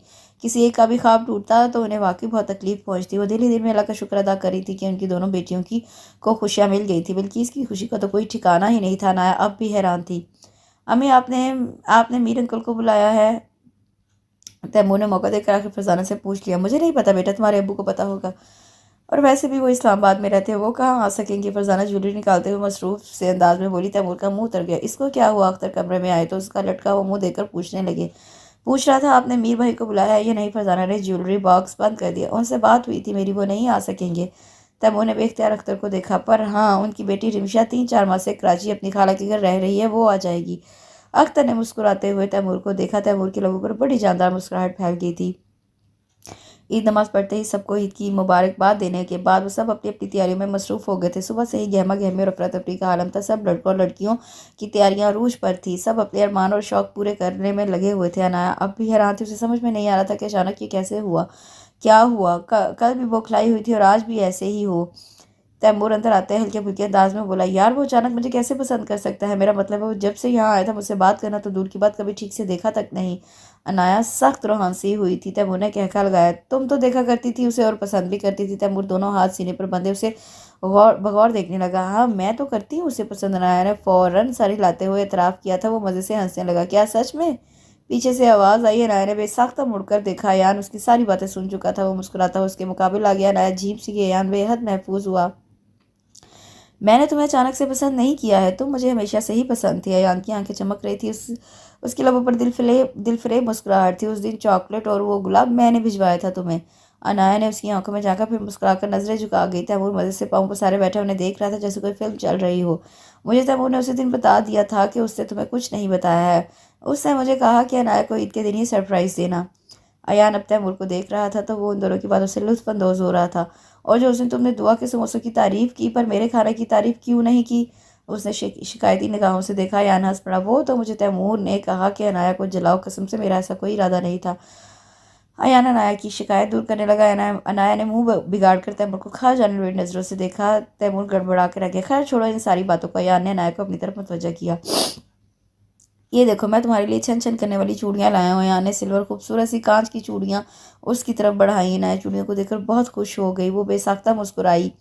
ऐसे ही खुश रहा करो, तुम मुस्कुराते हुए अच्छी लगती हो। अयान धीमी आवाज में मुस्कुरा कर बोला। तैमूर ने गला खनकारा तो अयान अनाया को चूड़ियां थमाकर बाहर चला गया। अनाया का चेहरा पल भर में गुलाबी हुआ था। छन छन करने वाली चूड़ियां, हा हा हा। तैमूर शरारत से कहका लगाने लगा। तैमूर के बच्चे, मैं तुम्हें छोड़ूंगी नहीं। अनाया तकिया उठाकर उसे मारने लगी। अनाया का इरादा भाप कर तैमूर बेड पर दूर होकर खड़ा हो गया। नीचे उतरो, मुझे जलाने के प्लान बना रहे थे। अनाया ने तकिए से उसका निशाना लिया। तैमूर ने झट से वो तकिया पकड़ लिया। अनाया देखो, तुम पागल हो गई हो, मुझे बहुत से काम करने हैं मोटी। तैमूर ने तेज तेज बोलना शुरू कर दिया पर अनाया तो पीछे ही पड़ गई। मोटी, एक बात तो अयान बताना ही भूल गया। तैमूर ने सर पर हाथ मारते हुए कहा। अनाया रुक गई। कौन सी बात? अनाया ने अबरूज का है। यही कि ये जो मेहंदी तुम्हारे हाथों में लगी है ना, ये भी अयान की पसंद की है। तैमूर ने हंसते हुए कहा। अनाया ने अपने हाथों को देखा। तैमूर के बच्चे? अनाया दबी दबी आवाज़ में चीखी। हाँ पता है, मेरा नाम तैमूर है। और ये रहे कांटेक्ट लेंस, अब शाम को चश्मा मत पहन लेना। तैमूर बेड से उतरकर उसके सामने आया। अनाया लेंस देखने लगी। और ये लेंस अयान नहीं, मैं दे रहा हूँ। तैमूर हंसते हुए कमरे से बाहर चला गया। अनाया बेड पर बैठकर चूड़ियां देखने लगी। तैमूर ने कमरे में झांक कर देखा। देखो देखो, ये तुम्हारी छन छन वाली चूड़ियां ही है ना, या फिर बैल का हार? तैमूर शरारत से कहता बाहर भाग गया। अनाया लब दबाई मुस्कुराई। आज वो बहुत ज़्यादा खुश थी। घर को खूब अच्छी तरह फूलों और लाइट से सजाया गया था। सब मेहमानों ने आना शुरू कर दिया था। सिल्वर और हल्के गुलाबी रंग का खूबसूरत सा लॉन्ग फ्रॉक अनाया पर बहुत जच रहा था। सिल्वर कलर का खूबसूरत सा दुपट्टा उससे सर पर लिया हुआ था जिस पर नफीस मोतियों का काम किया हुआ था, और अपने लेयर कट बालों को आगे स्टाइल से आगे शाने पर डाल रखा था। दूधिया कलाइयों में सजी सिल्वर चूड़ियाँ उस पर खूब जच रही थी। खूबसूरत बड़ी बड़ी सुनहरी कांसी आंखें आज चश्मे के बिना बहुत खूबसूरत लग रही थी। हल्का सा मेकअप की वो सीधा दिल में उतर रही थी। बिलाशुबा वो बहुत खूबसूरत लग रही थी। दुआ ने ग्रे और पिंक कलर का गरारा सूट पहन रखा था। खूबसूरत सा पिंक दुपट्टा उसके सर पर डाल रखा था। अरूज ने लाइट पर्पल कलर की पेशवास पहनी थी और अपने बालों की ब्रेड ना रखी थी। कुछ लटें उसके चेहरे पर आ रही थी। कंजा ने व्हाइट कलर का गरारा सूट पहन रखा था और रेड कलर का दुपट्टा उसने गले में डाल रखा था। सबा ने सी ग्रीन कलर की पेशवास पहन रखी थी और उसने अपने बाल खोल रखे थे। हल्का सा मेकअप की वो सब बहुत खूबसूरत लग रही थी। उनके चेहरे खुशी से खिले हुए थे। सफ़ेद शेरवानी में होंठों में गहरी मुस्कुराहट सजाया आन बहुत हैंडसम लग रहा था। सब लड़कों ने वाइट शेरवानियाँ पहन रखी थी। वो सब बहुत हैंडसम लग रहे थे। वो सब बैठे बातें कर रहे थे कि फरजाना आ गई। तुम सब लड़कियाँ यहाँ आओ, अरे जाओ ऊपर, अभी रस्म शुरू नहीं हुई बेटा। फरजाना ने उन्हें देखते हुए कहा। सिर्फ मेरी मंगनी ही नहीं हो रही, सबकी हो रही है, हमने इंजॉय करना है, सबा ने चहकते हुए कहा। वो सब आज का दिन बहुत इंजॉय करना चाहते थे। उस ईद का एक एक पल उनके लिए बहुत ख़ास था। जो मर्ज़ी है वो करो, फरजाना ने मसरूफ़ अंदाज में बोली। इतने में तैमूर आगे सफ़ेद शेरवानी उस पर उसकी वजह पर खिल रही थी। उसकी गहरी काली आंखें आज पहले से कहीं ज़्यादा चमकदार लग रही थी। यार तुम कभी चाय नहीं पी सकोगे क्योंकि तुम्हारी होने वाली बीवी को कुछ आता ही नहीं। रोज को तो बस पाउट बनाना आता है, वो भी रेड लिपस्टिक लगाकर। वो और ये एक ही वक्त में तोता और बतख बनने का टैलेंट रखती है। तैमूर ने हाथ के कंधे पर हाथ रखकर मज़े से कहा और हंसने लगा। हंस नहीं पाया था। रोज पाउट किए उसे घूर रही थी। उसे जो भी आता हो, तुम्हें क्या? चिढ़ सा गया। तैमूर जिब्रान के करीब जाकर खड़ा हुआ। जिब्रान यार, तुम कभी मच्छर मारने वाला कॉयल लाना भूल जाओ ना तो सबा के बाल खोल देना, सारे मच्छर उसके बालों में फंस कर तड़प तड़प कर मर जाएंगे। इस जिब्रान को हंसी आई थी पर सामने सबा को देखकर चुप ही रहा, जबकि सबा ने मुंह बना लिया। और बेचारे अब्बास, हमने अपनी बहन दुआ को बड़े नाजों से पाला है। दुआ तो खुशी से मुस्कुराने लगी। तैमूर की बात अभी भी अधूरी थी। तो अब्बास, दुआ को अगर कहीं बाहर ले जाओ तो इसके हाथ में बड़ा सा पत्थर दे देना, कहीं वो उड़ ही ना जाए। दुआ ने गुस्से से उसे देखा। सबा हंस रही थी। और रही बात कंजा की, तो वो तो है ही टिड्डी। इस बार निशाना बालाज को बनाया गया था। बालाज ने तैमूर को आंखें दिखाई। और अब रह गए अयान। अयान अनाया को कभी बाहर मत लेकर जाना क्योंकि ये खाना ऐसे खाती है जैसे लंगर लूट रही हो। अनाया नथने फुलाकर रह गई। अजीब हो तुम, हमारे मुंह पर हमारी बुराई कर रहे हो, वो भी हमारे मंगेतर के सामने। कंसा दोनों हाथ कमर पर टकाए उसे घूरने लगी। पीठ पीछे बुराई करना गुनाह है। तैमूर शरारत से कहकर इधर उधर देखने लगा, जबकि वो सब उसी को घूर रहे थे। ये क्या कर रहे हो? आहत तैमूर को बगौर देख रहा था। वो बेचैनी से इधर उधर देख रहा था। कुछ नहीं, तैमूर जवाबन मुस्कुराया। लड़कियों और आंटियों को ऐसे देख रहे हो जैसे उनके गले के नेकलेस चुराने का प्लान बना रहे हो। देखो कैसे डर रही हैं तुमसे सब। आहत ने मशकूक अंदाज में कहा तो सब हंसने लगे। तैमूर मुंह खोले उन्हें देखने लगा। हाँ हाँ और हंसो, एक तो मैं सुबह से लगा हूँ तुम लोगों की एंगेजमेंट की तैयारी में, ऊपर से तुम सब मेरा ही मजाक बना रहे हो।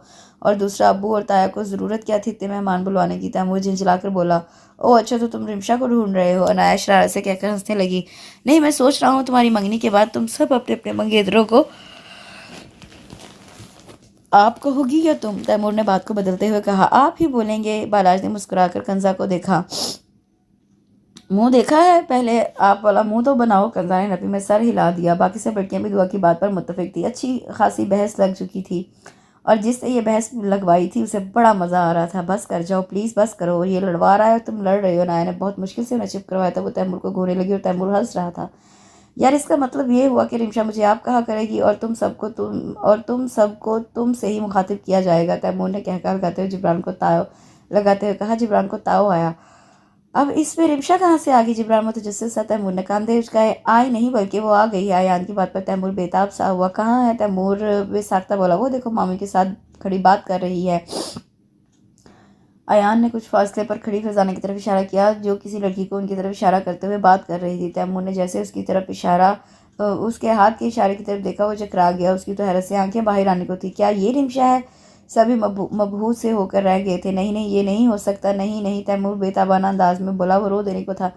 फरजाना के साथ खड़ी लड़की 2 चुटियाँ किए हुई थी। बालों में इतना तेल लगाया हुआ था कि उसका सर किसी बल्ब की तरह चमक रहा था। वो तेज़ गुलाबी कपड़ों में मलबूस थी और खूब शो मारते हुए बात कर रही थी। देखो मामी से तुम्हारी तरफ इशारा करके बता रही हैं कि देखो ये है तैमूर तुम्हारा मंगेतर। और देखो रिमशा कैसे शर्माते हुए मुस्कुरा रही है।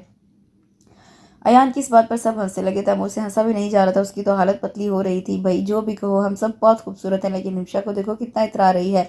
वो भी अपनी 2 चोटियों के साथ सबा हंसने लगी। सब से अपनी हंसी रोकना मुश्किल हो रहा था। देखो सबा अपने बाल सीधे करवा सकती है, वो और भी ज़्यादा प्यारी लगेगी। पर मुझे तो सबा हर हाल में कबूल है। जिब्रान तैमूर के कंधे पर हाथ रखकर बोला। अंदाज ऐसा था कि सबा मुस्कुराने लगी। और हाँ, और उसकी पाउट वाली आदत ख़त्म हो सकती है, लेकिन वो पाउट में बहुत प्यारी लगती है। आहत तैमूर के दाएं हाथ तरफ आकर कहने लगा। रूज खुशी से मुस्कुराने लगी। पर इसका कोई इलाज नहीं। आहत ने इशारा कुछ फासले पर खड़ी रिमशा की तरफ किया। तैमूर का मुंह उतर गया। कंजा टिड्डी है, मैं मानता हूँ। कंजा ने आंखें फाड़ कर बालाज को देखा। पर ये बहुत क्यूट भी तो है, ये हील भी पहन सकती है। वैसे अब की बार बालाज उसके करीब आकर कहने लगा, जबकि कंजा बहुत खुश थी। तैमूर को खौफ से पसीना आने लगा। वो बार बार रुमाल का सहारा ले रहा था। और रही बात मेरी, तो मैं डाइटिंग।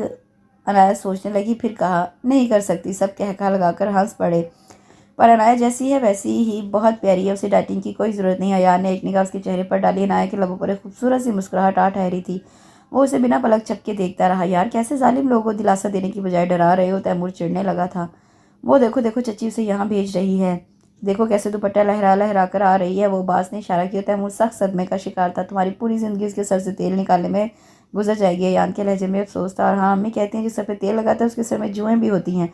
अनाया कहाँ आसानी से उसे बख्शने वाली थी। ये तो और भी अच्छी बात है, तेल के साथ साथ उसकी जुएँ भी निकाल लेगा। कंजा ने भी उसे छेड़ने में कोई कसर नहीं छोड़ी थी। तैमूर का दिल चाहा वो यहाँ से भाग जाए।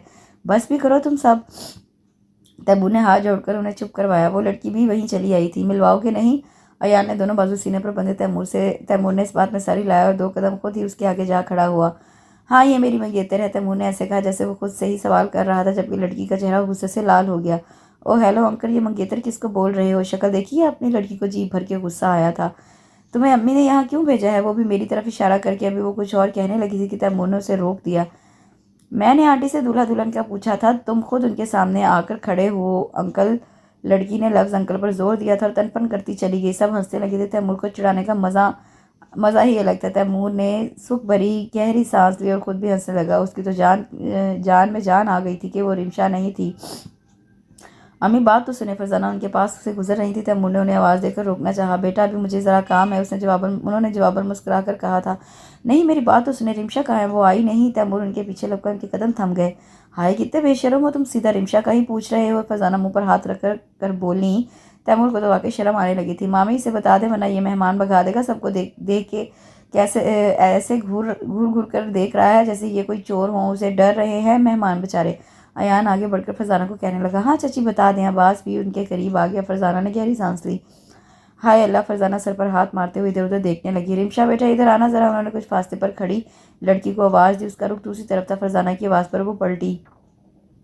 आसमानी रंग की लॉन्ग मैक्सी में उसकी सुनहरी रंगत दमक रही थी। हम रंग दुपट्टा शानों पर फैलाया हुआ था।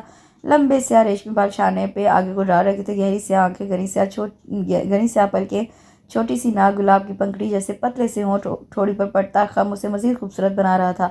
सब उसे मुंह खोले देख रहे थे। वो बहुत खूबसूरत थी। तैमूर तो उसे देखता ही रह गया। आ रही है रिमशा, मुझे जाने दो, तुम्हारी वजह से सारे काम अधूरे रह जाने हैं। फरजाना वहाँ से चली। तैमूर उनकी आवाज़ पर फ़ौरन होश में आया और फरजाना से पूछना चाह रहा था कि रिमशा उसे जानती है या नहीं। बचपन के बाद वो अब मिल रहे थे। रिमशा के वालिद ने उसे पढ़ने के लिए मलेशिया भेज दिया था। फरजाना कब का जा चुकी थी। इतने में रिमशा आकर उनके सामने खड़ी हो गई थी। तैमूर उसे अपने सामने देखकर समझ नहीं पा रहा था कि बात का आगाज़ कैसे करे। वो उससे क्या कहे, क्या पूछे। तैमूर हिम्मत करके आखिरकार बोला, सुने, क्या आपके बाल असली हैं? उसके बेटू के सवाल पर सब हंसने लगे। रिमशा को ये सवाल बहुत बुरा लगा था।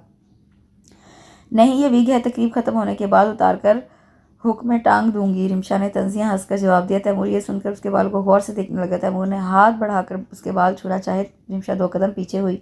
अजीब पागल आदमी है ये। है कौन? रिमशा हैरत और गुस्से से उसे देखने लगी। मैं मंगेतर। तैमूर गड़बड़ाकर बोला। व्हाट? मैं तुम्हारा मुंह तोड़ दूंगी। रिमशा उसके बाल नोचने के लिए आगे बढ़ी थी कि बीच में अनाया आ गई। वो अनाया को देख कर रुक गई। तुम यहाँ कैसे? अनाया उसे उसके गले मिलते हुए खुशी से बोली। उसे तो यकीन ही नहीं आ रहा था अगर वो उसके बाल उन सबके सामने नोचती तो बेइज्जती हो जाती। सोचते ही तैमूर ने गहरी सांस ली। तुम इसे जानती हो? तैमूर हैरान हुआ। हाँ, ये मेरी दोस्त है। अनाया मुस्कुराने लगी। रिमशा 3-4 बार उसे माल में मिली थी। वो भी अनाया की तरह खाने पीने की शौकीन थी। अलग बात थी कि वो इतना खा पी कर भी दुबली पतली थी।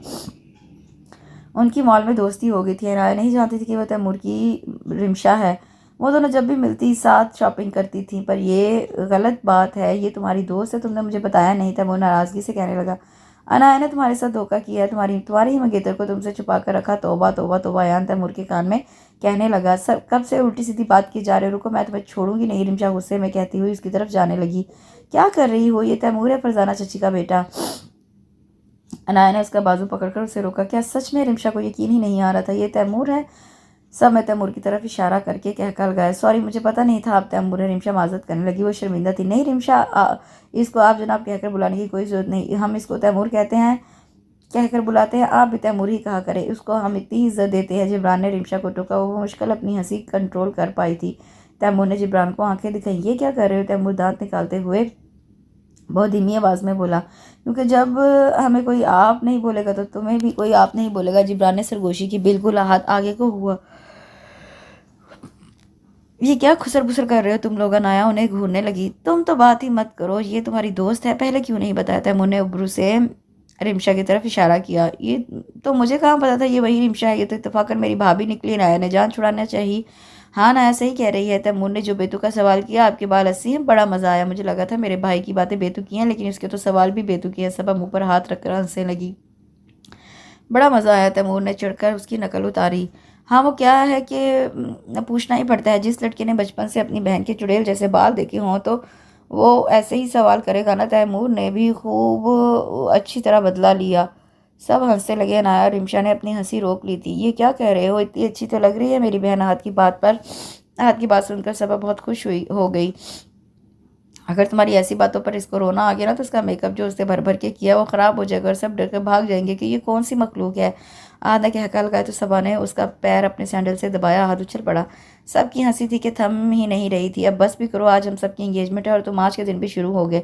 जिब्रान दोनों हाथ उठाकर बोला। ये देखो शदीद का हमारा अभी इंगेजमेंट हुई नहीं, अभी से तरफदारी शुरू होगी। बला शरारत से हंस पड़ा। जिब्रान लब दबा गया। चलो चलो, अभी रस्म शुरू होने वाली है। इतने में अब्दुर्रहमान और बिल्किस से पुरजोश अंदाज में कहा। सब अपनी अपनी जगह पर बैठ गए। जिब्रान और सबा की रस्म हो रही थी। बाबा आपने इंगेजमेंट तो सबके साथ करी, पर शादी सबकी अलग अलग करवानी है अपने, ताकि हम सब इंजॉय भी तो कर सके। अनाया अब्दुर्रहमान का हाथ पकड़कर लाड से बोली। हाँ तायाजान, ये सही कह रही है, ताकि हम डांस भी तो कर सके। अरूज ने भी फ़ौरन कहा। अब्दुर्रहमान हंसने लगे। हाँ बेटा, ऐसा ही करेंगे। अब्दुर्रहमान ने उन दोनों के सर पर शफकत से हाथ रखा। दिल में सबके लिए दुआएं ही दुआएं थी। और सबसे पहली शादी तैमूर की करवानी है। मुनीर मुस्कुराकर तैमूर को देखने लगे। हाँ सच्ची? तैमूर एकदम जोश से बोला। नहीं बेटा, मजाक कर रहा हूँ। मुनीर हंसने लगे। तैमूर के चेहरे से मुस्कुराहट गायब हो गई। सब हंस रहे थे। आज सारा दिन सब हंसते ही रहे थे। हंस हंस कर उनके जबड़ों में दर्द होने लगा। तैमूर कहाँ है, तैमूर कहाँ है। एक औरत तैमूर का नाम पुकारे जा रही थी। सब उसको देखने लगे। वो कोई और नहीं बल्कि रिमशा की खाला थी। यही तो तैमूर है जो आपके सामने खड़ा है। अख्तर ने तैमूर की तरफ इशारा किया। ये तैमूर में है, बचपन में देखा था इसको, कितना काला होता था। खाला तैमूर को सर पैर देखने लगी। सब हंसने लगे। तैमूर का मुंह बन गया था। रिमशा अपनी हंसी जब्त किए खड़ी थी। मेरा तो दिल बैठा जा रहा था कि तैमूर अभी भी काला तो नहीं, पर माशाल्लाह देखो अब तो कितना गोरा हो गया है। वो तैमूर के गाल खींचते हुए कूची कू करने लगी। रिमशा से अपनी हंसी रोकी ना गई। वो कहका लगाकर हंस पड़ी। वो बेचारा तैमूर मुस्कुरा भी ना सका। अब चलो, दूसरों की भी रस्म रहती है। तैमूर बात बदलते हुए मुस्कुराने लगा। तुम सब दूसरों को तंग करते हो ना, इसीलिए आज ऐसा हो रहा है। अयान उसे करीब आकर कहता।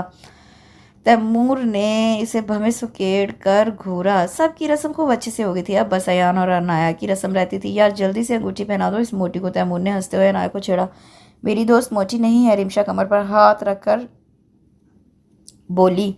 मैंने मोटी बोला? तैमूर ने उल्टा सवाल किया। हाँ, सब एक साथ बोले, जबकि रिमशा अभी भी तैमूर को घूर रही थी। यार आज तुम सबको एक आवाज़ में बोलते देखकर ऐसे लग रहा है जैसे कोई ग्रुप में चंदा मांगने आया है। चलो माफ़ करो, छुट्टा नहीं है। तैमूर की बात सुनकर सबकी हंसी रुक गई। आम जोर जोर से हंस दिया। रिमशा का भी यही हाल था। अलमास, फरजाना, महरीन और बिल्किस भी हंस रहे थे। अपने बच्चों को खुश देखकर वो बहुत खुश थे। चलो जल्दी से रस्म पूरी करो। अल्ताफ़ अयान के कंधे पर हाथ रखकर बोले। अयान मुस्कुरा दिया। अयान ने अनाया की उंगली में खूबसूरत सी अंगूठी पहना दी।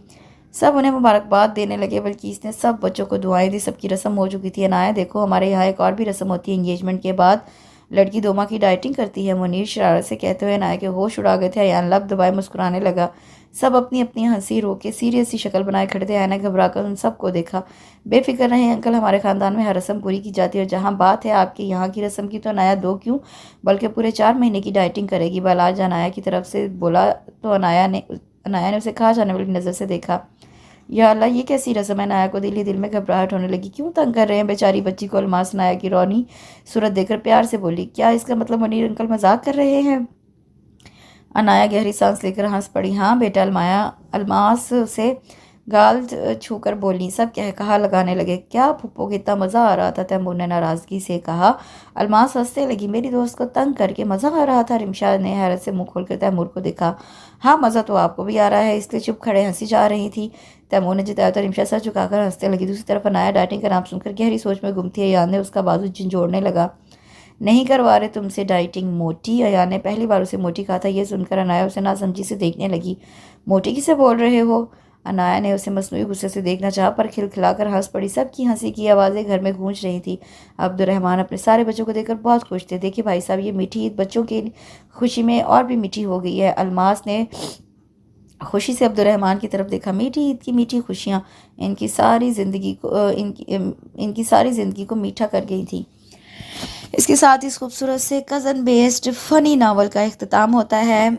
ये फरमाइश पे मैंने पढ़ा था। मुझे उम्मीद है जिनकी फरमाइश थी उन्होंने सुन लिया होगा। काइंडली अगर सुन लिया है तो कमेंट सेक्शन में ज़रूर आकर अपनी हाज़िरी लगवाएं और ऐसे ही आगे भी फरमाइश करती रहें। इंशाल्लाह कल एक नए नावल के साथ हाज़िर होंगी। ईद तकरीबन 3-4 दिन ही बस रह गए हैं ईद में। ईद नज़दीक ही है। अभी मेरी कोशिश है कि आपको ईद से रिलेटेड नावल पढ़ के सुनाऊं। तो चलिए ठीक है, कल फिर एक ईद वाले नावल के साथ हाजिर होंगी। कल तक के लिए इजाज़त दीजिए। अपनी दुआ में मुझे याद रखिए। अल्लाह हाफिज़।